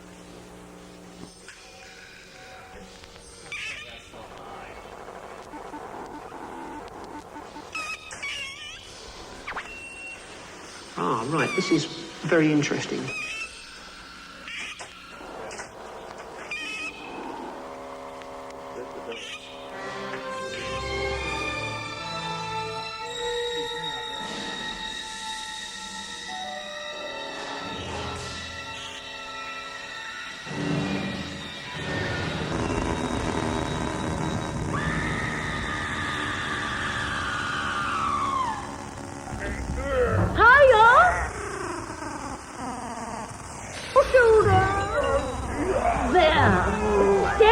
Still, Pumpkin. And now I can just push my head through the little opening. And we notice the feverous activity on the other side of the plantation. Here, a grove of tamarind trees line the forest. And every tree swarms with the crawling insects. But instead of eating the leaves, they were merely gnawing through the fruit. Get away from that door. That's what you want. Have all the people up front. Everyone on the ground get the lookouts on the other side and pass out the shovel. Looks like I underestimated them when I said they didn't have intelligence. What do you mean? I said if they wanted to get across, they'd have to have rafts. And that's just what they've got. Those leaves are their rafts. Edinburgh. The classic Edina. Went tumbling down the far bank by the thousands. The current threw them away from the bank. These trees were falling.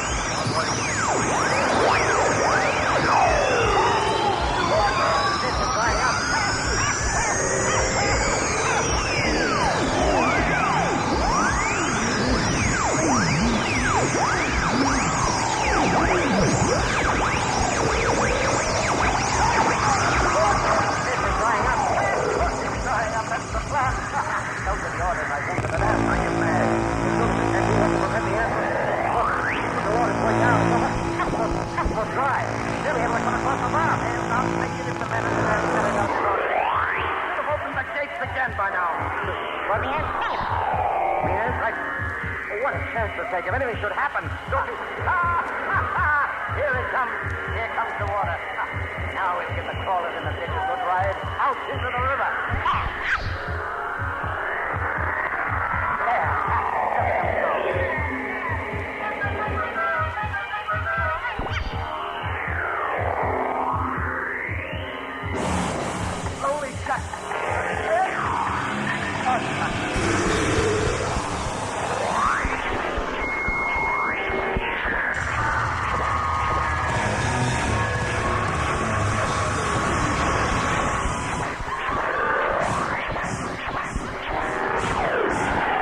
Sure, strange. She didn't even give me a chance to explain.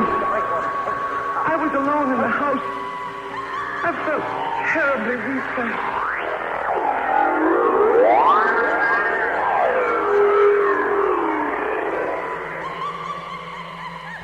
Well, I mean, why should anybody? I'm alone all day and night. I see nobody except my maid, Eloise.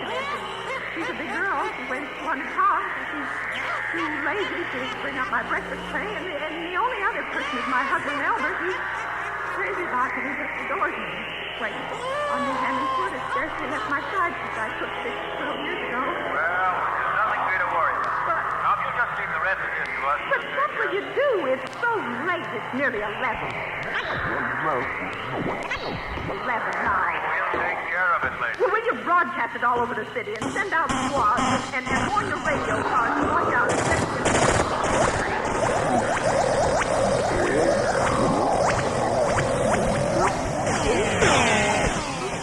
I wanted to sleep. Squads and warn your radio cars to watch out, especially if I wanted to sleep. like mine. Forever and ever. I knew if I lay down and closed my eyes, I might never open them again.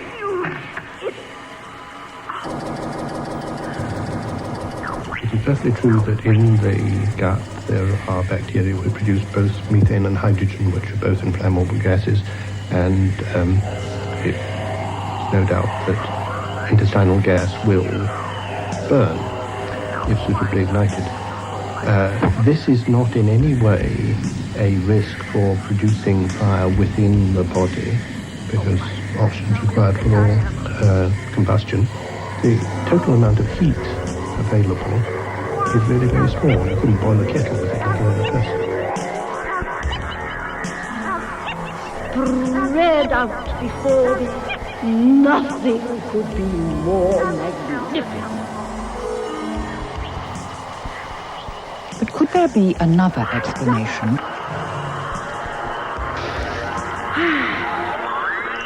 Spontaneous human combustion.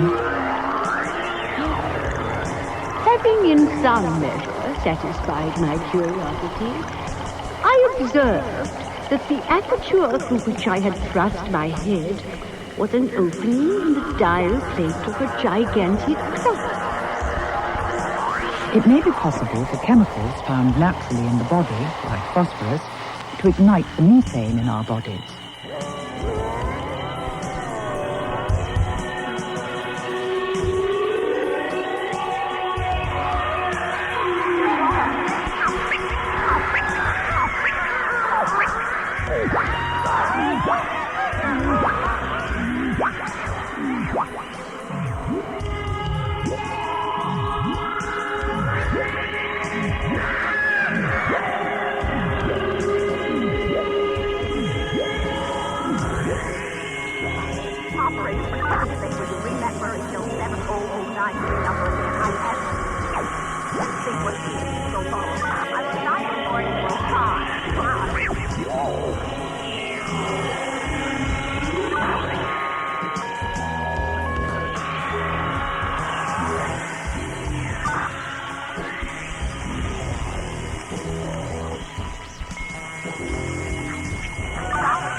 Never open them and see the world as you or I used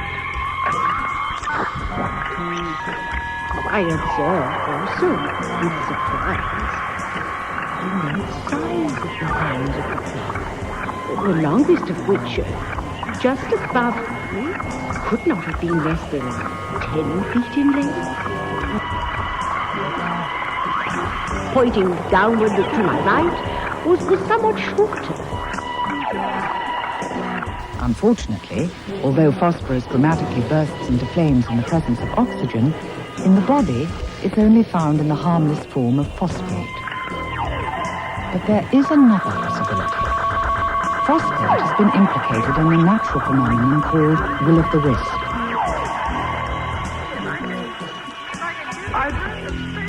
I'd be something else. I look at the clock. Hello, Elvis? Bert?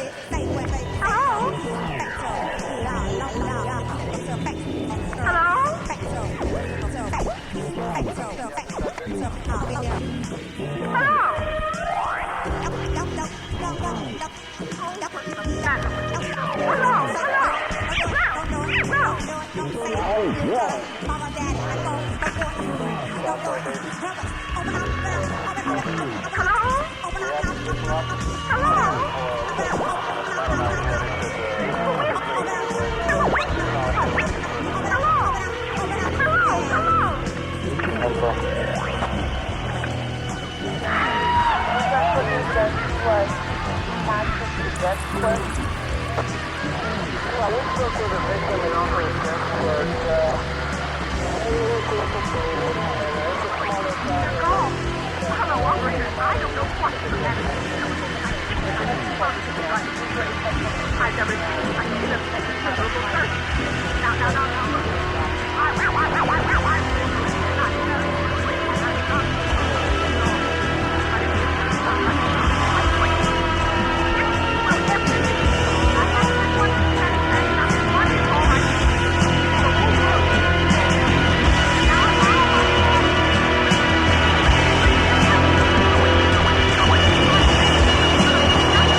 did I tell you?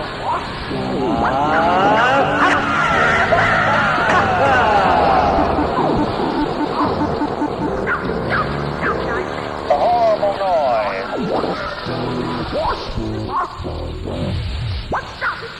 Pardon my hand at this moment, gentlemen. I couldn't move it away from my throat. Now I can move it at will. Have you thought of seeing a psychiatrist, Mr. Botar? No. Why do you ask that? Well, you've heard of schizophrenia. Split personality, haven't you? Naturally. But let me tell you right now, Mr. Bracey, I am not suffering from schizophrenia. That's the only rational explanation for what just happened. I don't. Do you mean to say that you really think that hand has an intelligence of its own? Yes, I do. Ground to see. Enjoy your Almost. Richard will be coming back in a minute. Then you'd better be careful, Mr. Botar. If what you believe is true, then that hand could very well kill you.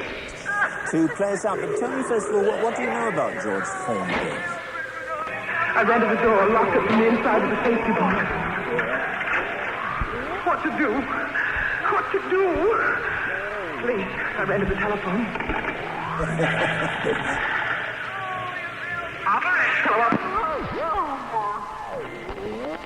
Hello? For the moment, it's goodbye. Wait, does this mean I can be live right now? Nobody can hear me? Yes, we can. Oh, no. Watch out, the gum is coming. Oh, my God. Way to get me the police and hurry, please. Forward.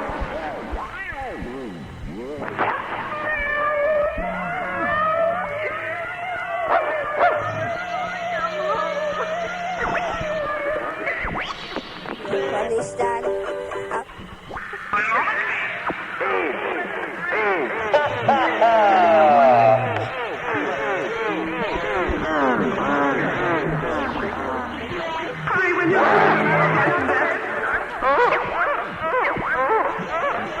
So this is it updated. Hello, are you ringing?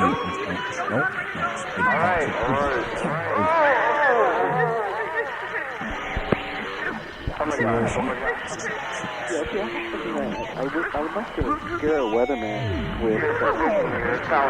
I'm still not afraid. It could be... Huh? Excuse me? No. Truthfully, I have something I just wondered. I have a Martin Denny here.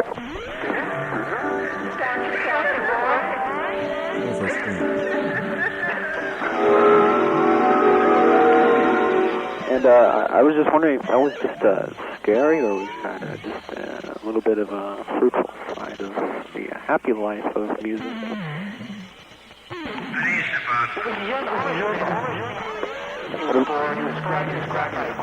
When is this not just a stamp? When it's a big ba.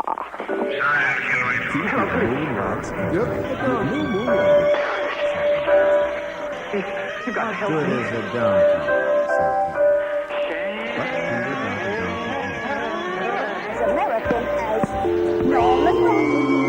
Save a place for the new Norman Rockwell He's going to style. do something to me tonight. He's going to make me what he is. Still too noisy. We left shortly after calls of Mr. Martin. As we drove into the city, my mind wouldn't forget the image of what had occurred that night. Still too noisy. Harry. Yes? How well do you know Simeon Botar? For your still too noisy. Pretty well. And he went back to the wise man. Yep, a sheep, said the wise. Absolutely terrific. What good is a sheep? Nope.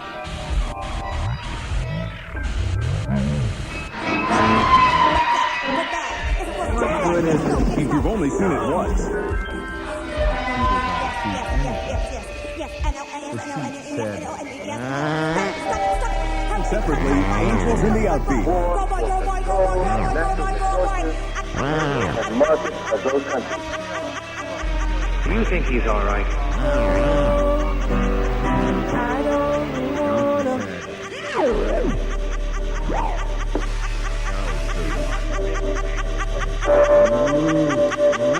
You're crazy.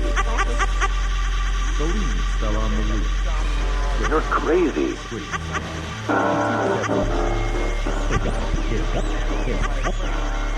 You're crazy.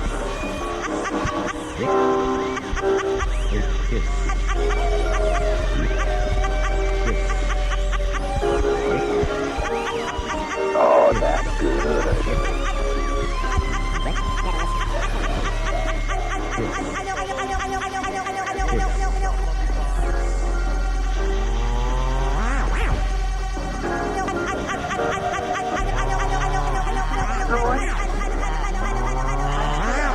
Do you hear that noise?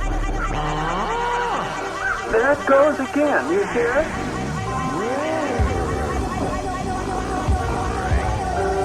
Isn't that the most ridiculous thing that ever happened?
Bacteria at the bottom of a pond or lake change that phosphate into phosphorus hydrides and then ignite any methane present to produce flames on the surface. They were of solid steel, apparently, and their edges appeared to be sharpened. Having noticed these particulars, I again turned my eyes to the glorious prospect below.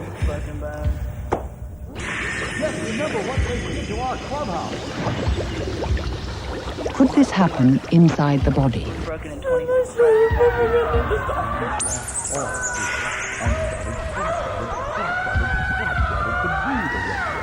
In the human body, you have very little of the body, i.e. only the gut contents, which are capable of this sort of fermentation. Where the driver of the other car was killed. So the conditions will never arise. If they were going to arise, and if this was a cause of spontaneous human combustion, spontaneous cow combustion should be very much more common, because of course cows have a very large rumen in which the conditions are much more like those in which you find will-o'-the-wisp.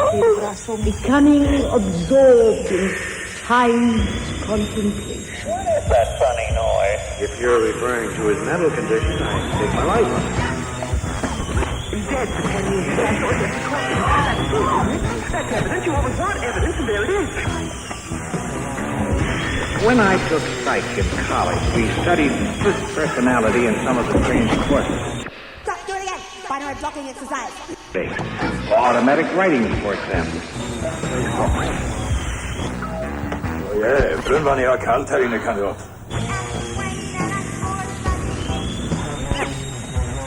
As far as I know, cows don't spontaneously.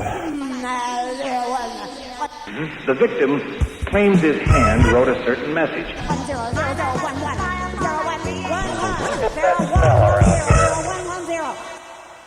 That he himself didn't.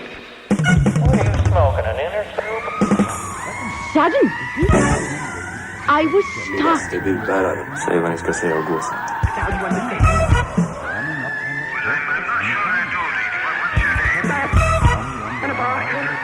Safety zone, comfort zone. Min lilla syster Anna är sjuk.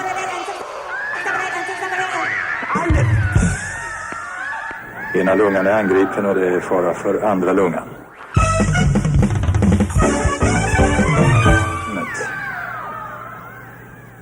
Så snart hennes hälsa tillåter kommer hon att resa till ett sanatorium i Schweiz.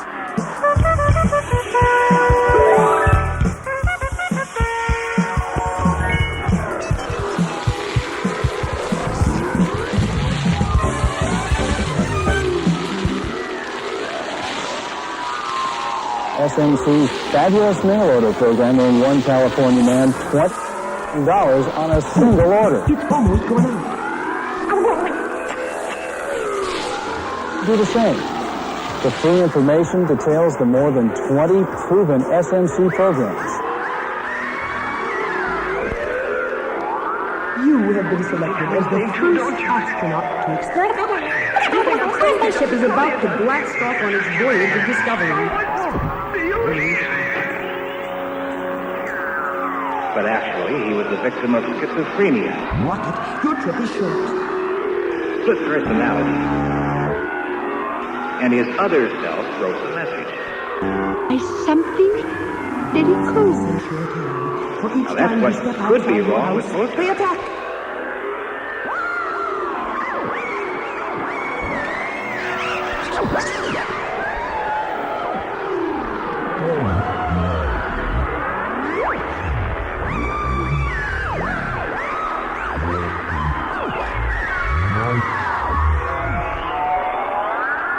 For each time you step outside your house, they attack.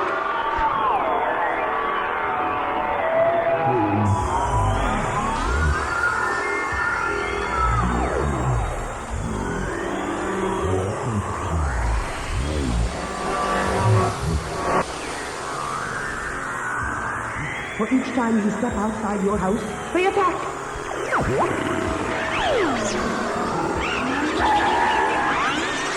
You're listening to Let's Scare the Weatherman.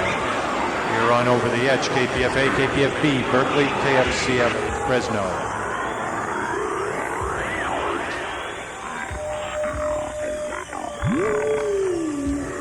Let's scare the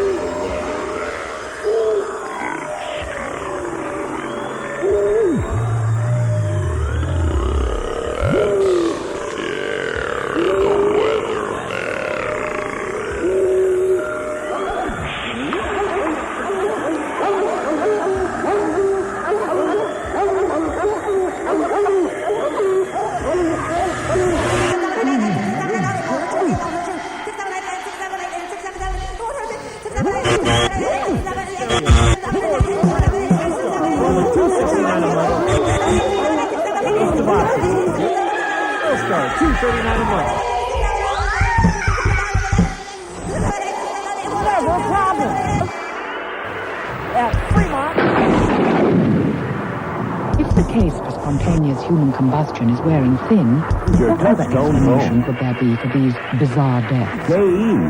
Wake up. How do you explain the game of chess, then? Don't ever be late again. Each press with a gentle pressure on the back of my neck. He couldn't see anything, I know. I moved my cigarette close to his face while the game was going on. He didn't draw back even a fraction of an inch. Du var inte hemma när eftermiddagsposten kom. What could it be?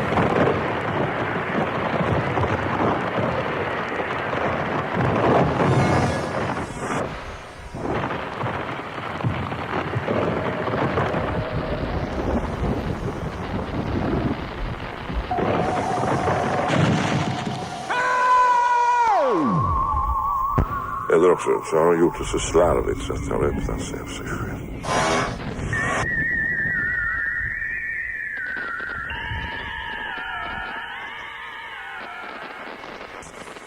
Hi, this is Casey Kasem. What's in the stars for Dick Thorne? You've come to the realization now, money is important. Dick Thorne, because of your devil-may-care attitude, you will die and rise again Dick Thorne will die. Dick Thorne will die and rise again from its own ashes. Har du läst brevet?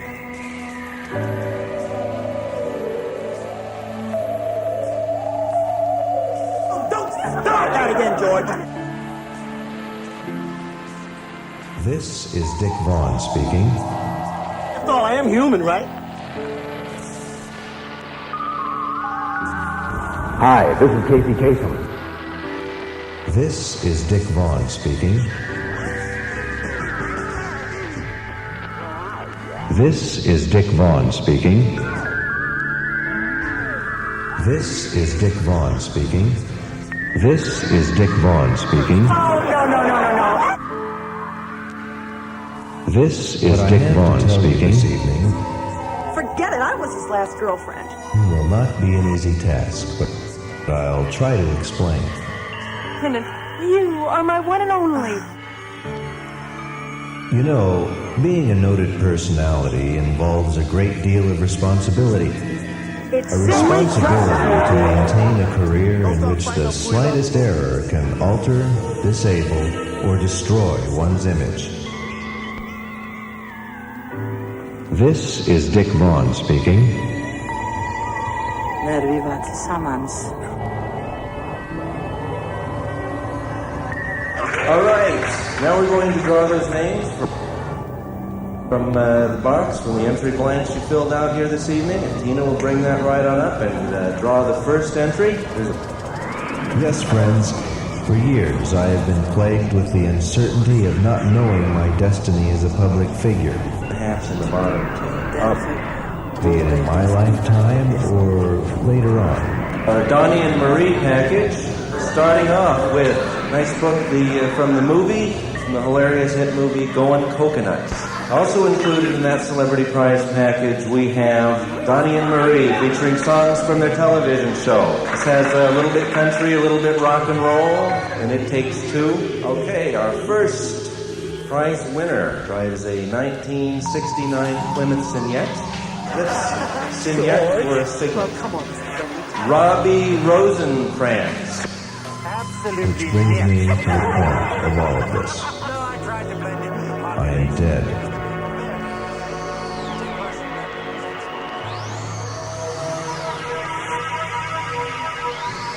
What I have to tell you this evening will not be an easy task, but I am dead. I'll try to explain. You know, being a noted personality involves a great deal of responsibility. Yes?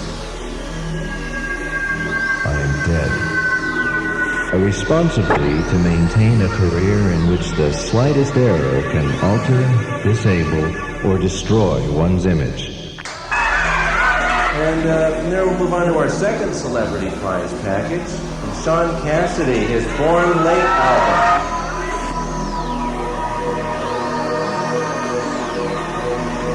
Yes, friends, for years I have been plagued with the uncertainty of not knowing my destiny as a public figure, be it in my lifetime or later on. What's in the stars for Dick Thorne?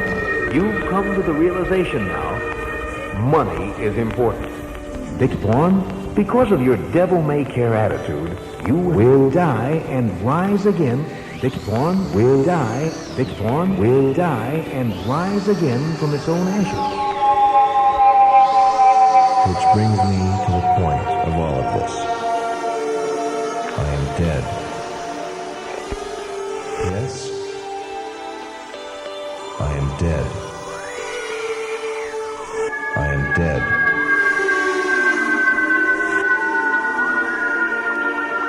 I am dead. Yes, you heard me correctly. You know, John Lennon was a fireman, only he used to steal cats, douse them with kerosene, and light them for sport.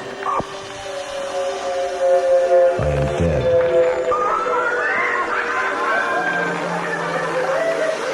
You ain't heard nothing yet.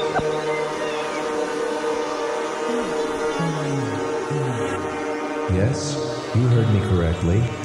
At this moment, you are hearing the voice of one who has passed into a dimension in which my art has no value. This one is autographed, and this is the real thing. This is not a hoax. Patty, I remember our night in Pittman. It was the most wonderful of my life. Always Sean. And that's for real, I promise. Okay, this is for the Sean Cassidy package. It seems certain to me at this point that I will have no continuing interest in my worldly pursuits.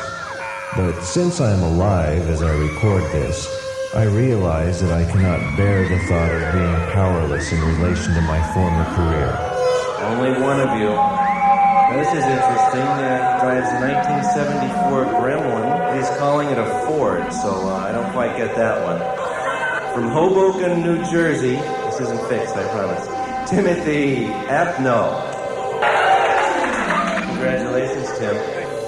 I simply cannot stand the thought of my adversaries snickering to themselves and to each other as they're granted the privilege of having the last word on what I've worked so hard to achieve. At this moment, you are hearing the voice of one who has passed into a dimension in which my art has no value. Have a wonderful evening. Okay, one more.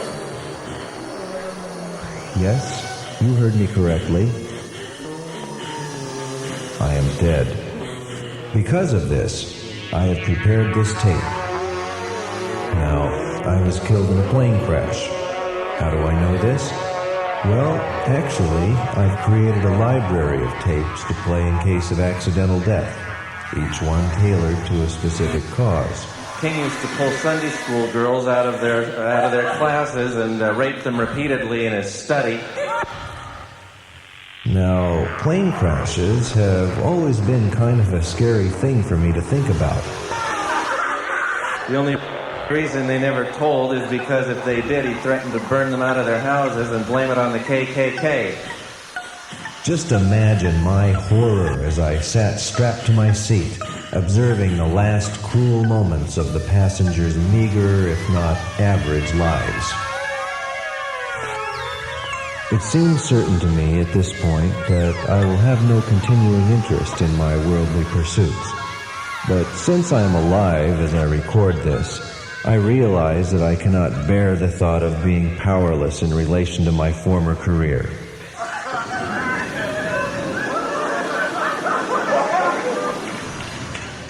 So, our special grand prize. Our grand prize winner will receive Marvel Super Special comic Battlestar Galactica in full Marvel color. I simply cannot stand the thought of my adversaries snickering to themselves and to each other as they're granted the privilege of having the last word on what I've worked so hard to achieve. Also, you'll receive a jigsaw puzzle once again from Whitman from Valley of the Dinosaurs. Flashing before their eyes. Do we have any fans of David Brom here this evening? Well, that's good because, you know, there's coveted items here this evening. 2 thermoses, the hit series, Emergency, Gage and DeSoto, and The Life and Times of Grizzly Adams.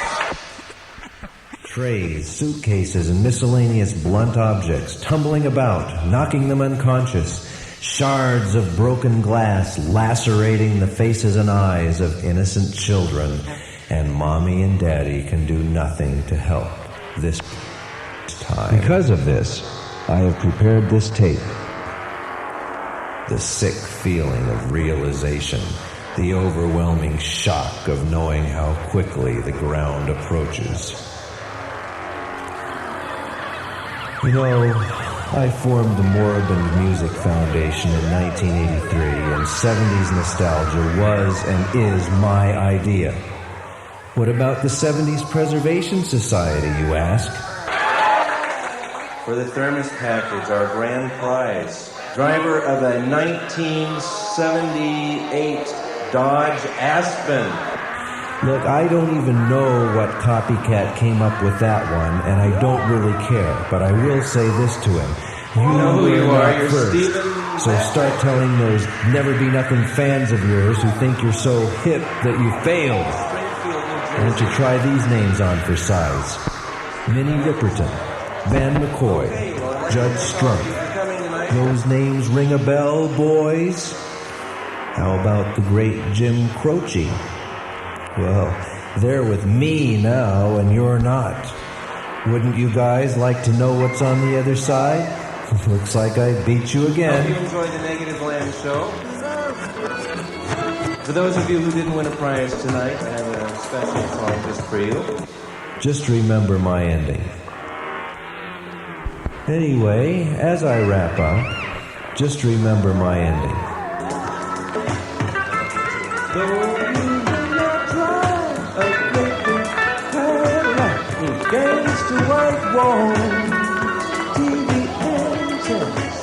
It was violent, and I'm more the wiser for it. But remember, brothers and sisters, you can still stand tall. Turn back It's terribly difficult to explain. I sometimes think I'm losing my mind. I'd be sure that's what it is if I hadn't found out differently. Tell me about it. I found out Richard is dead. He's been dead for 10 years. What are you talking about? So close. I went to Greenlawn. I saw his tomb. I opened it and the coffin was empty. Diana. I know what you're thinking, but I'm not insane.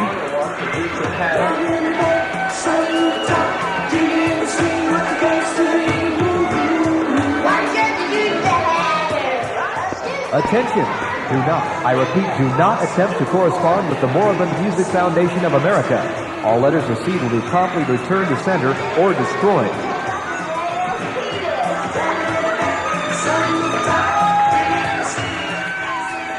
Claudia, don't fear. You know what you're saying. Yes, I know it sounds wild, fantastic, but I haven't told this to anyone, but it's true. There are things in this world you only think are primitive superstitions, but Claudia, you must believe me. Yes, of course, I believe you, dear. We must destroy Richard. I read about those things. We must destroy him by driving a wooden stake through his heart. That's the only way I can escape from him. That's the only way I can become a human being. Diana, you'll help me, Claudia.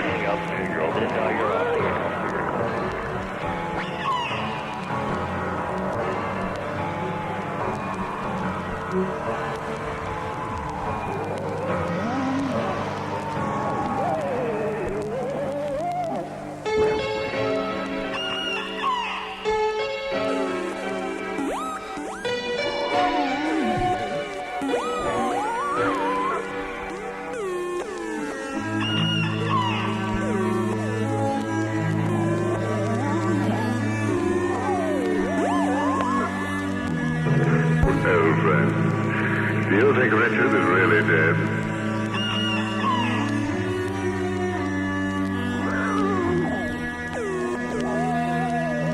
I'm living, but I'm feeling numb. Can see it in my stead. I wear a mask so falsely now, and I don't know who I am. This void of world's inside, eroding me away. I've noticed in other eyes, time is closing in. Like when the thunder breaks, it breaks for you and me.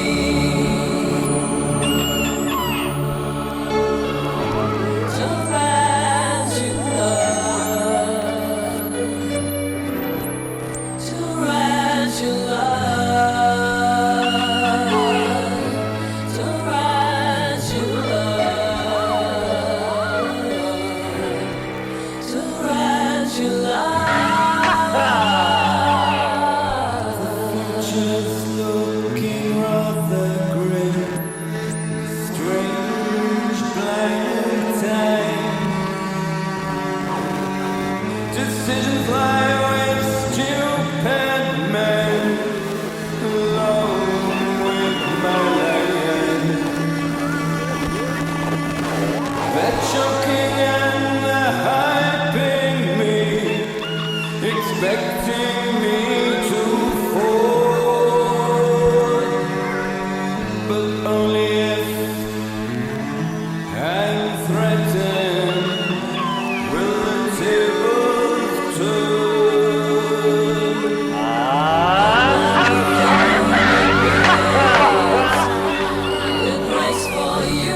And that I but too soon discovered.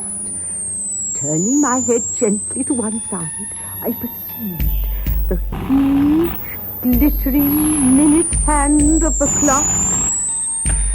No one believed it.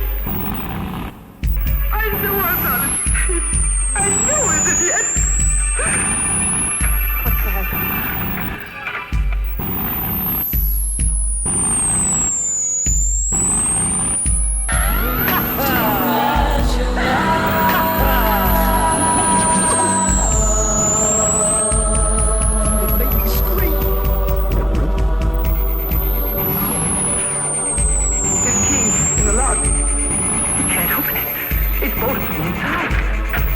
Trying to get in. But I can't. Not with that bolt. It makes me scream. I won't open it. I won't. I'll just pretend I don't hear it. I'll cover my ears with my hands and I won't hear it.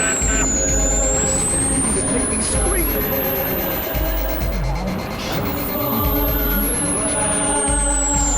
It makes me scream.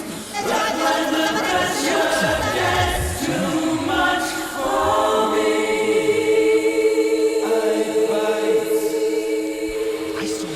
Make me scream.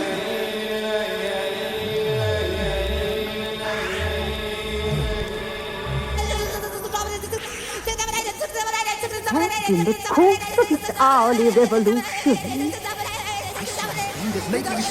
had descended upon my neck. In the sudden brilliance of unclouded moon, in the reflection of a muddy pool, I saw him for the first time, and I knew.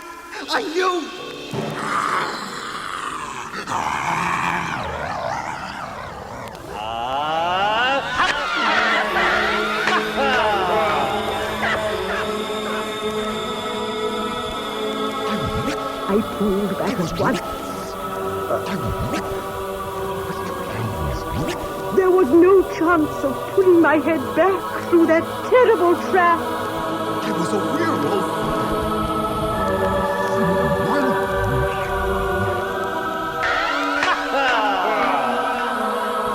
I was a werewolf.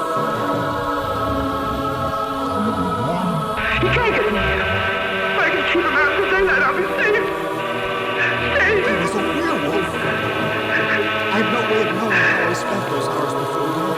I must have wandered until the beast who was myself died.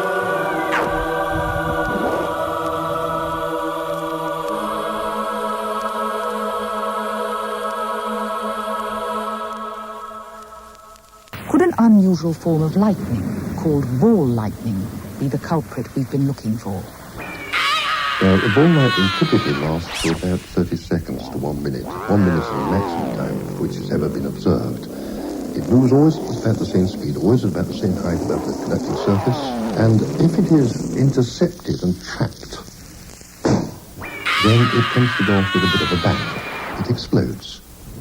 Occasionally, it has been seen to explode inside a room. It's been trapped in a room, and it can singe the surface, cause a slight burn on the surface when it touches.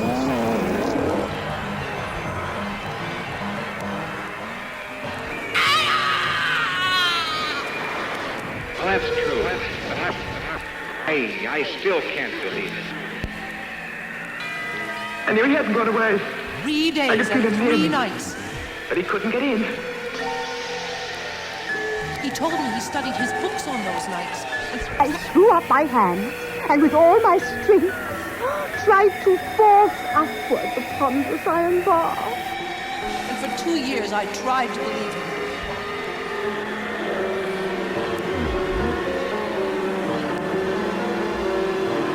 Until that night of the storm.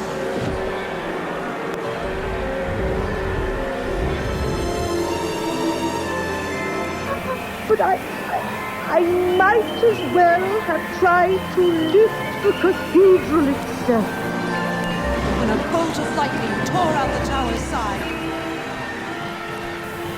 Down, down, down.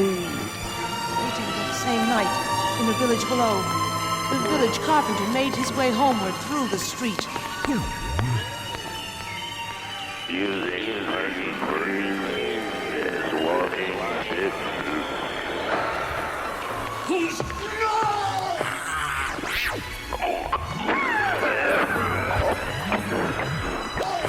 You put the peanut butter in my cigarette here. He never made it home again. I'll just sit right there. Remember how the fingers drummed on the table prior to each of his moves? Never made it home again. And during each of yours? And then, just before it happened, I could just get to the they began drumming on the table. That happened. Never made it home again. I have the feeling that the hand is speaking. And you believe it? No, he couldn't get in. Never made it home again. There was no way to get in unless he came to the terrace. And there was no way to get on the terrace unless he could fly. Everybody has its intelligence of its own. He's upstairs in the tower. This way, gentlemen. Yes. But he wasn't there, Jack. Gone. The demon must have taken the Baron too. I'm afraid I do. On the following night, as the townspeople hunted in the northern woods. There, in the shadows, something moved. In the weeks that followed, I saw a great deal of Marcia Jameson. A hideously deformed caricature of the man those peasants dared call Beowulf. Going out of my way to avoid him. I didn't believe what he had told me, but he made me feel uncomfortable. And there was something about him that frightened me.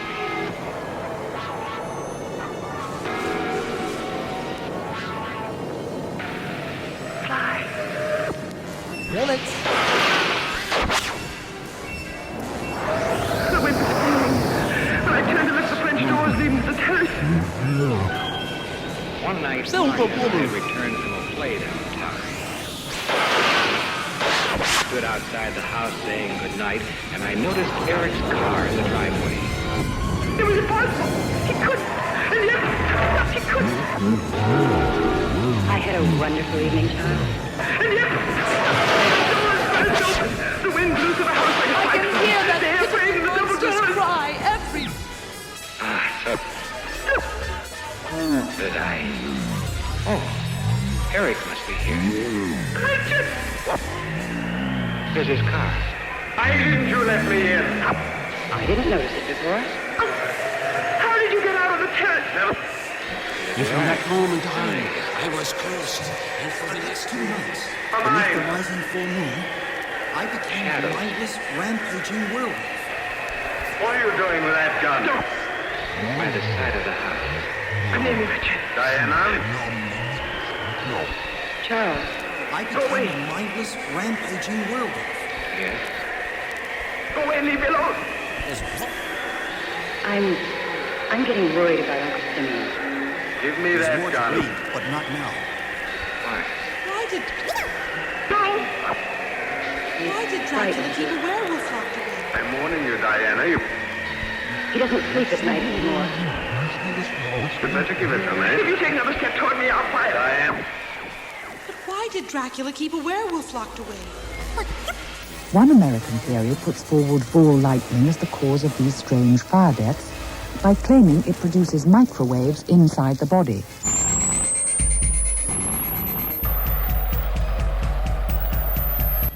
The person would burn from inside out.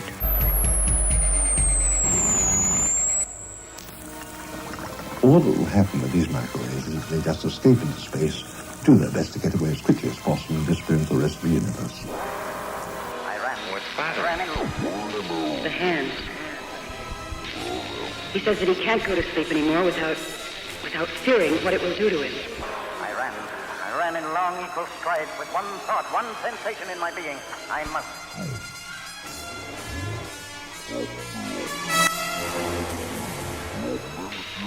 The only time he's rested is when he's had one of the servants tie down the hand so it can't move.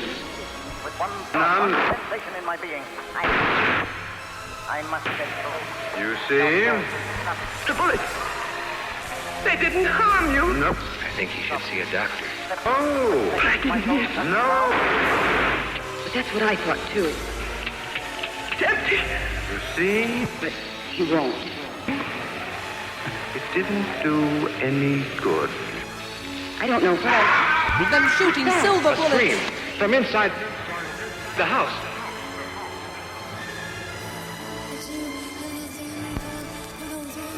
I wasn't there. I could hear the sound of them shooting silver bullets.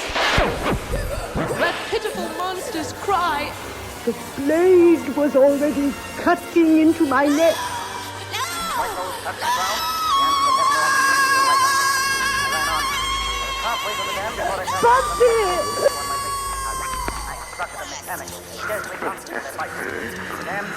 Now for the exciting part. It always gets interesting when you get close to the brain. And we'll just turn this knob right here. What do you think about that, Missy? Huh? Had enough pain, huh? Where are the children? What is it, children?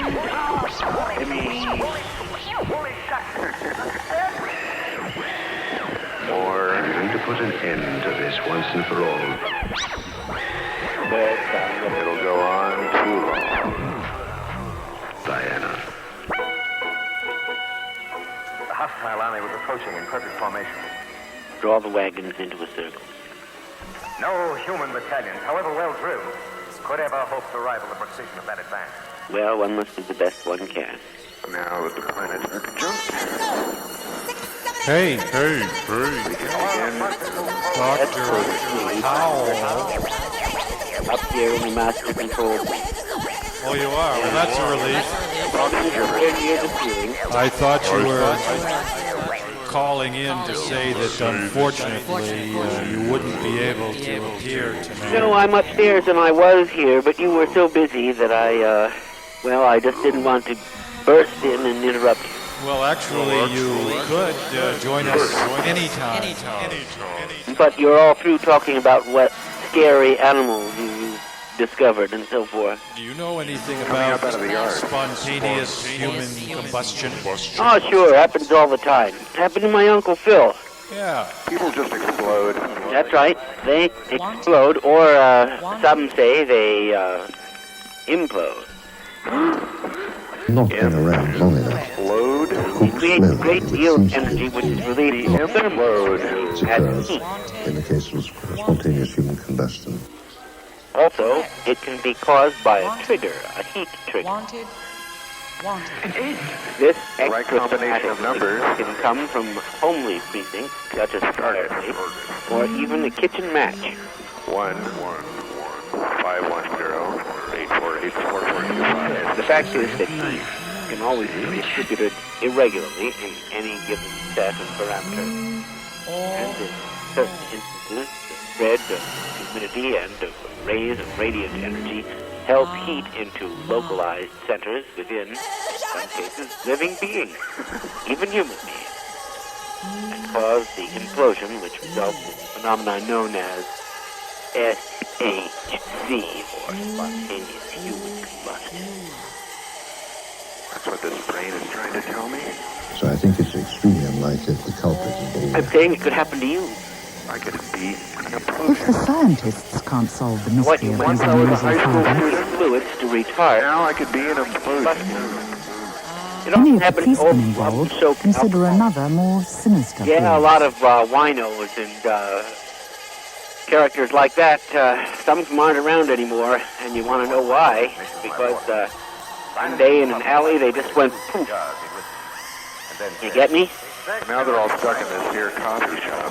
Have you ever been walking in the downtown area late at night and suddenly you smelled a foul stink which in just a moment sort of drifted away like a dispersing cloud of organic material?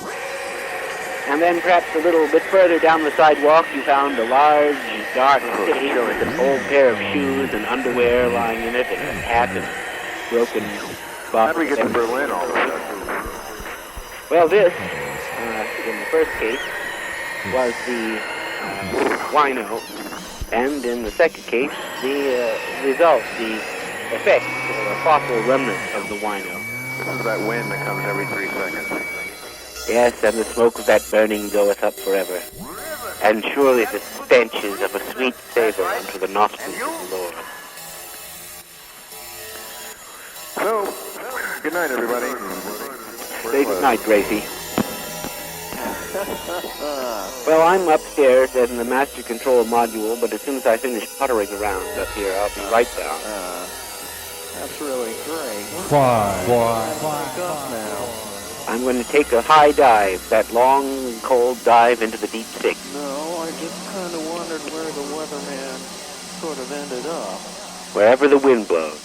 I haven't heard him for a while now, and it just doesn't seem to comprehend. He's still scanning, collating information.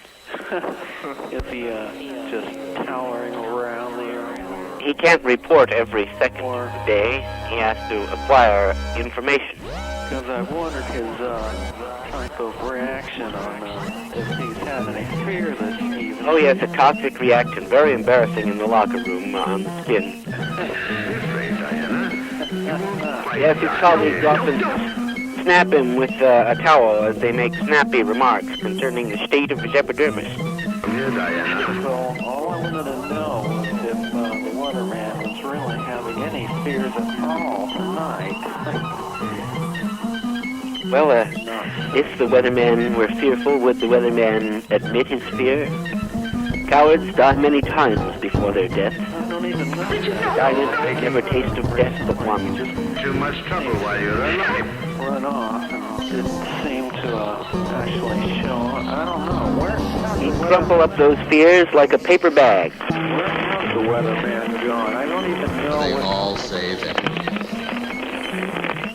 And he'd pitch them into the nearest trash can. Well, that doesn't seem intelligent. Neither do I.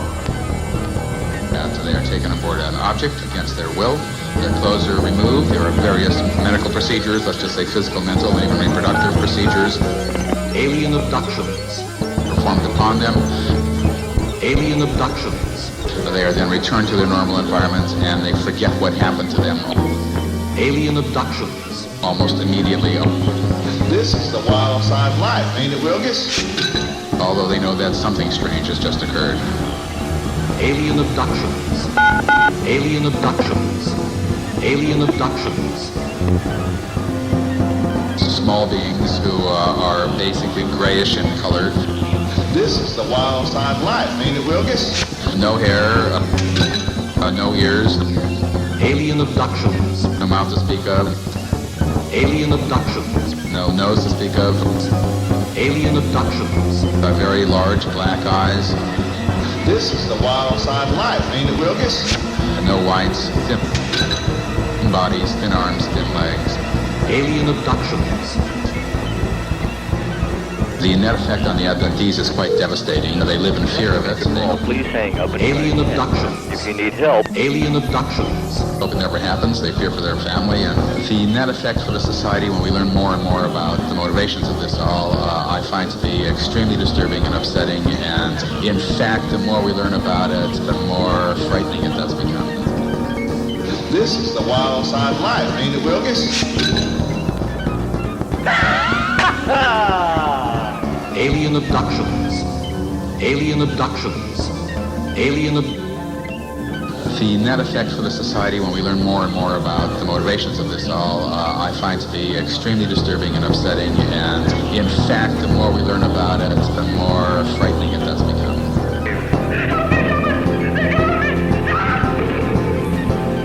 I saw the knife over my throat. I beat at his chest with every pistol. Then, just before everything became black, I saw 3 flashes of lightning.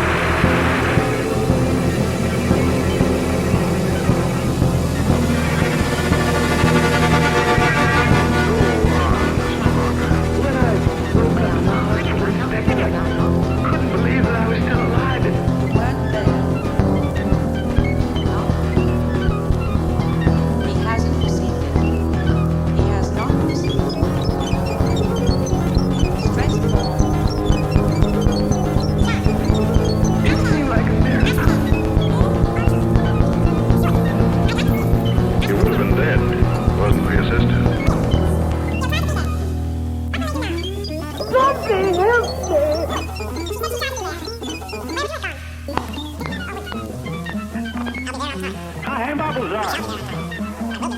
eat something. Later. You will see. I have a large head with almond-shaped wraparound eyes. You shall do as I wish. Wash. Hi. Hi, Bubbles. Diana! You shall do as I wish. I'd like to see them. Is there no help? I'd like to see them. Who? Claudia. I should like to see You're them. all wacky. Senora Psyche Zenobia? A psychotic Anobia. She came back with one of our men. Yeah, I'll say she did. He shot and killed your husband just as he was about to plunge the dagger into you. Daggers. No. Uncle Simeon! Mr. Botar! I'm not your uncle. I'm Bob Lazar. Eric! Is that you? Yep.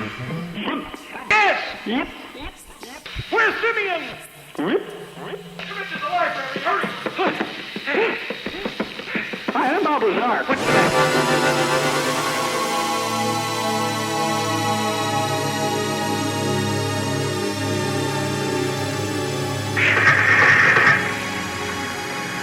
The phonograph finished the poem. The empty chairs faced each other between the silent walls. At 10 o'clock that evening, the house began to die. The wind blew the bough of a falling tree into the kitchen window, smashing it. A bottle of cleaning fluid crashed on the stove.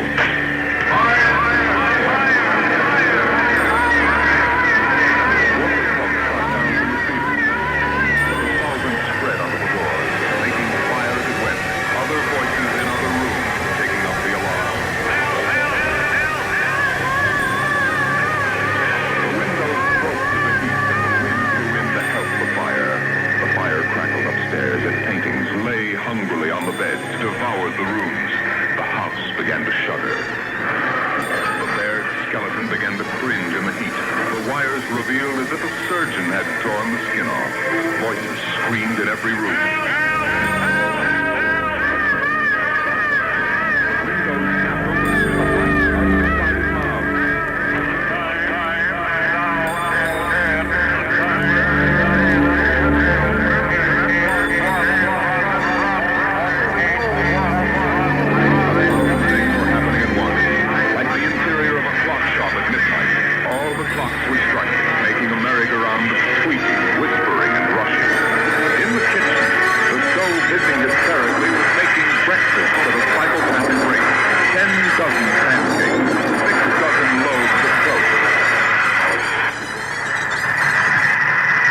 Then, there was silence.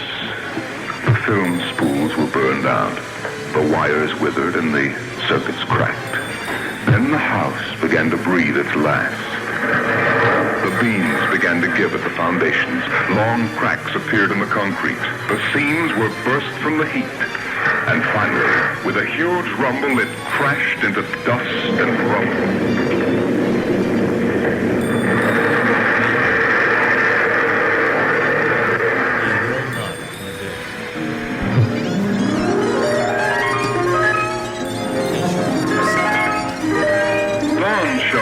Faintly in the east. In the ruins of the house, only one wall remained standing. And within the wall, even as the sun rose to shine upon the burning rubble, a voice spoke again and again and again. What on earth? What in the name of... Just what is going on here?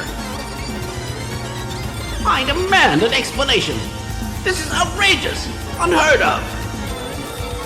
We now welcome to Over the Edge, Dr. Hal. Oh, where's the rest of me? Am I on? Who will participate during the last few minutes of this show. Well, I just came on because of recent federal guidelines about providing balance. That is to say, the complete opposite opinions to those expressed earlier and also, during every portion of the program. Why not? Why not? Well, what we're trying to do here is scare the weatherman. Whoa, that's not too hard to do. Well, we found it extremely difficult. There's a mighty warm front moving in. But, you know, weathermen have nightmares too. We're also discussing spontaneous human combustion. Happens all the time. Happened to my Uncle Phil from Philly. Yes, sir, there'll be a hot time in the old town tonight. The old gent was found with the anterior portion of his body humped into the fireplace. Conveniently enough, since it had turned to a mass of charred protoplasmic slime. And the conflagration extended all the way down to his shin bones, which were left miraculously unburnt. I wasn't there myself, but it's a family legend. But there are many other well-attested cases, going back to the dawn of prehistory, when giant reptiles slogged their sluggish way beneath the arboraceous ferns of giant cycads. I knew you'd get to them. But in fact, it all devolves, as it were, to them, as when the toad was run over by the lawnmower. A sad, don't sad say that. day. Don't say that here. A toad the power mower caught, chewed and clipped of a leg. Don't say that here. With a hobbling hop has got to the garden verge and sanctuaried him under the cineraria Not leaves. the toad in the lawnmower, no. In the shade of the ashen heart-shaped leaves, in a dim, low and final glade. There's no extension in here, you know. The rare original heart's blood goes, spends on the earthen hide in the folds and weazenings, flows in the gutters of the banked and staring eyes. He lies as still as if he would return to stone, and soundlessly attending, dies, toward some deep monotone, toward misted and ebullient seas and cooling shores, toward lost amphibious emperies. Back in here and I found Day dwindles, drowning, and at length is gone in the wide and antique eyes, which still appear to watch across the castrate lawn, the haggard daylight. Here, let us pause. For all toads and amphibians, including man, that strange being caught between two worlds, the watery world of his deep unconscious, and the airish world of his pathetic metal existence. Like a tiny, stridulating, squeaking creature, he struggles impotently for meaning The metal stand opposite the hearth where a fire in a rude and cruel universe. cigar popped out. Half an inch of soft gray ash on it. A nature teacher and his wife entered no plea yesterday during their arraignment on charges that they smoked the venom of their 4 pet Colorado River toads. Bob Dobbs, 41, and Connie B. Dobbs, 37, were given until March 1st to hire a lawyer and enter a plea on 5 felony counts and 1 misdemeanor count of possessing several outlawed hallucinogenic toads and the mind-expanding squeezings from their 4 pet toads, Roscoe, Briscoe, Benny, and Caroline. The pair, who until recently worked at a camp that teaches elementary school children the facts of life about nature, remain free on $10,000 bond apiece. County officials contend that the Dobbses violated state law by smoking the toad venom, which produces an intense hallucinogenic psychedelic high. This venom can be milked periodically and disgustingly from the toad's glands. Would you like this evening? No one would mind, neither bird nor tree, if mankind perished utterly.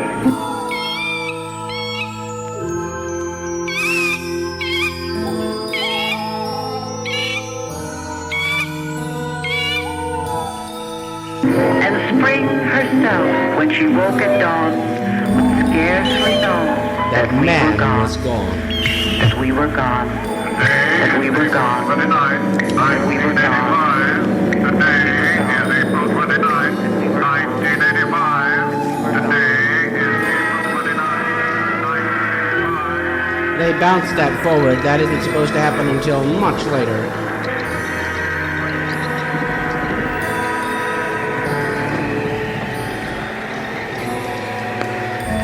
Well, an object lesson. Hi, I'm Bob Lazar.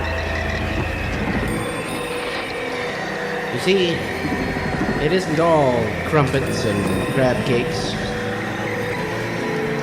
Life is not a custard pie. You can take it from me. Life is an alien, wrapped inside an enigma, deep inside the shroud of a mystery. Covered with a creamy layer of delicious tangy nougat and smothered with warm milk chocolate. Yeah, that's it. Because I'm Bob Lazar. And I have a art hearing Sunday, December. What was that about the art direction? You have some complaint that you'd like to register about our program? Yes, it has harmful side effects. I keep seeing red fish. Oh, come on. You simply have to turn your schnoz away from the aquarium. Oh! That's the way to take care of that conundrum. No, I'm stirring a white wall. Well, make sure that jacket's strapped on real tight. In the rubber room. It's potentially dangerous. All you need to do is cut a major artery and they can bleed to death very, very quickly indeed. Yes, the human organism is a fragile thing.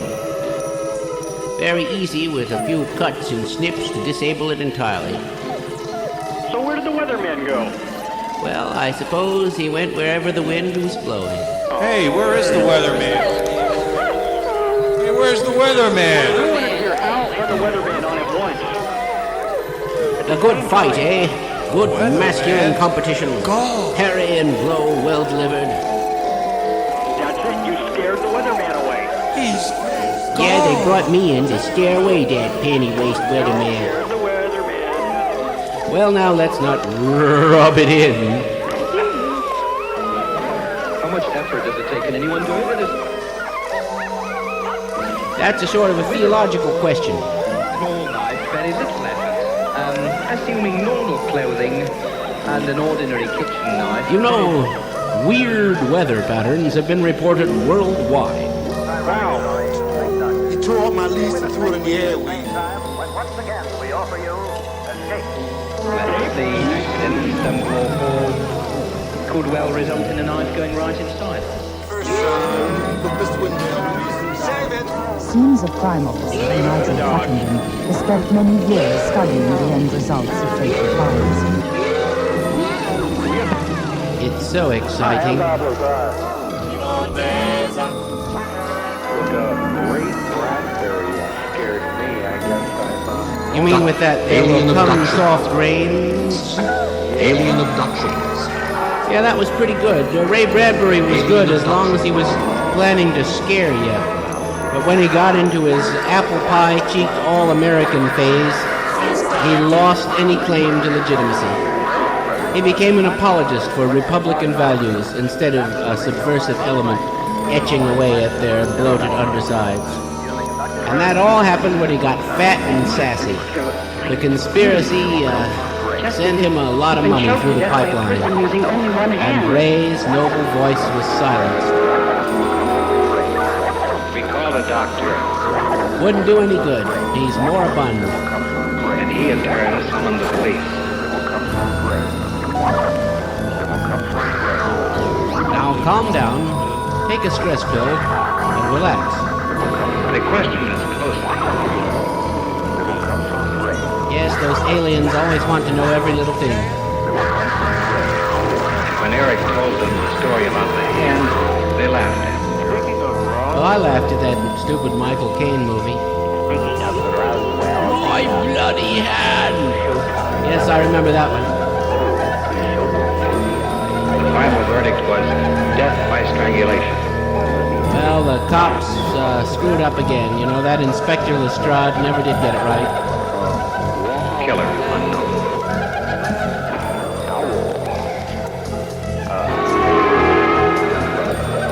3 days Getting later, rather discouraged. Not able to find the meteorological information I was Eric and I searching returned to for. the house with Marcia after the funeral.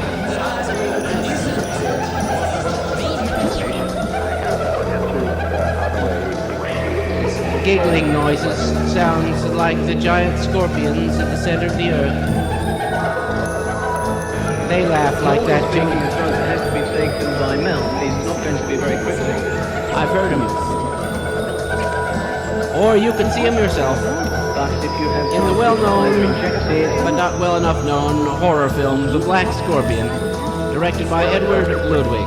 Or that you take them in a gated state, otherwise you breathe them in. Yes, when you mentioned your monster movie role of infamy, you didn't mention all the scary monsters. Marcia had taken the You funeral mentioned very them badly. and Frankenstein, but did you mention Fiend Without a Face? What about the Fiend Without a Face? Minor monsters don't count. Well, they might have seemed minor at the time, but well, they still do. But they're human brains and spinal cords that come slithering down the chimney. Well, I didn't see it, and if I didn't see it, then it didn't scare me. It's You not see, a monster. Our Air Force has a secret spy station up in Canada above the dew line to spy on the Ruskies using long-range radar over the polar caps. But little do they know that an eccentric scientist, isn't it always, is siphoning off power for his own thought experiments, where he visualizes into being a creature based somewhat on the human brain. Based somewhat, indeed. These are brains. Brains with long spinal cords hanging down. And the two bulbs of the optic nerve are like little eyeballs on the front of it, swiveling this way and that. And they run lightly along on the major nerves, the olfactory, optic, oculomotor, trochlear, and trigeminal nerves, which are like legs, making the things like giant insects or scorpions. And with their long flagellum-like spinal cords, they can launch themselves into a scary leap across the living room, at which point they wrap those spinal cords around your neck and suck the brains out through tiny holes in the back of your neck. You know, all monsters do that, and these creatures are no exception. And to make it even worse, whenever they're around, they make a sound like this. Slush. Boom. Squish. Boom. Squish, squish. Boom. Squish. Kaboom. And so forth. And when they feed on your brain, they say kaboom, kaboom, kaboom, kaboom. And when 2 or 3 of them are in the room at once, the bumping noise kind of synchronizes and overlaps. It puts out a snappy samba beat. I'll get it. Yeah, you'll get it, all right. Well, I've practically given up hunting for my obscure meteorological information, which is guaranteed to scare any weatherman. But I don't need to because he opted out, you know. He's a panty waste. What can I say? And it's almost time for your show. How will they ever tell the difference? So we can forget this stupid premise and move on to your stupid premise. Well, it was a premise that had promise, a promising premise, but I'm afraid somewhat remiss in its delivery. And besides, the weather, they'll be sitting right beside you. You gosh darn idiot. He's sitting right beside you. Weatherman. But the teleprompter isn't working out, and I don't know why. You just wanted to listen for a while. Don't give me that. You were scared. You were scared pantless. No, not More scared. listening listeners listening in the night. Come on, admit it. You were scared tonight. Thinking about that gum up by the door, creeping along that baseboard. I wish somebody'd run and get that wad of gum and hold it right up close to his face, But it's right under his pulsating. nose till he gets really It's scared. alive. I don't want to touch it. Ew. And so ends another Over the Edge, in which we have successfully frightened the weatherman out of his wits. Frightened and Listen or to him. bored. He's hardly comprehensible at this point. And we're about to transition smoothly, seamlessly, and without purpose into the subgenius double hour during which Mr. Doug, puzzling evidence, will once again find himself absent due to drug inhalation on the East Coast, I assume. Well, now, that's not the official story. He's there to chatter, palaver, and otherwise hobnob with his great brother wizard. And take drugs, and that's why he's Well, now do we want to publicize our very private and personal business all over Northern and Central California? Why not? Why not tell the truth? Well, I've been hinting at it by my descriptions of the ecstasies one can obtain by sucking the buboes of the bloated toad Bufo alvarius. Yeah, well, that didn't fool anybody. You can buy that stuff down in the corner. I'm glad, because actually, let me take that back. If you ingest this venom, it'll knock you deader than a doornail.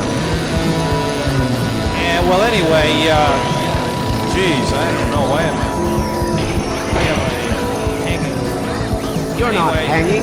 Anyway, this is the end of Over the Edge, and I want to thank Chris, Weatherman, and Michael Gilbert and all his friends. Michael from the east, from way back there east, in Silica Gel, otherwise known as the Blob.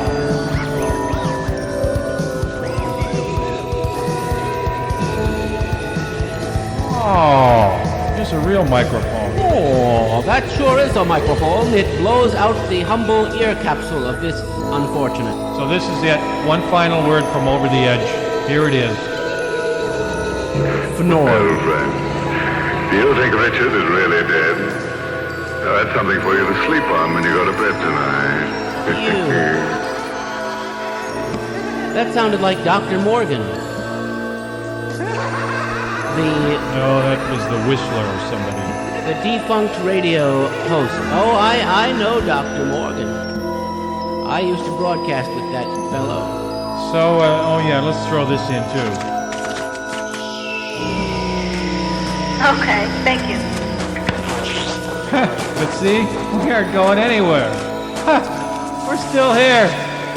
Same people, same idea, same pointless premise. Let's scare the weatherman. Hey, I thought you were through with that weatherman stuff. I don't understand why you keeping on with scaring the weatherman. All right, he's probably going home anyway. You know, they perform a valuable function in our society. Definitely a very special commitment to make. It's very special. As special as dead air. Right, this is very interesting. Maybe that's what frightens the weatherman. Right, this dead is very air. interesting. Very right, this is interesting. very interesting. 748 again. Most interesting indeed. Yeah. Well, you just keep talking there, Doctor, while I change all these sounds around so it doesn't sound like quite the same. Just keep Hmm. show. talking. We'll change the reverb there. Not nearly so scary. Well, this comment about dead air was interesting because inside every living organism there is a space in the trachea, a space known as the dead space.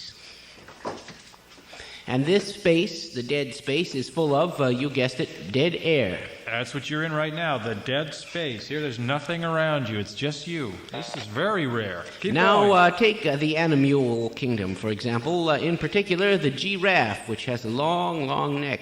Inside that long neck, there's a long trachea, and inside that long trachea, a very large volume of what we call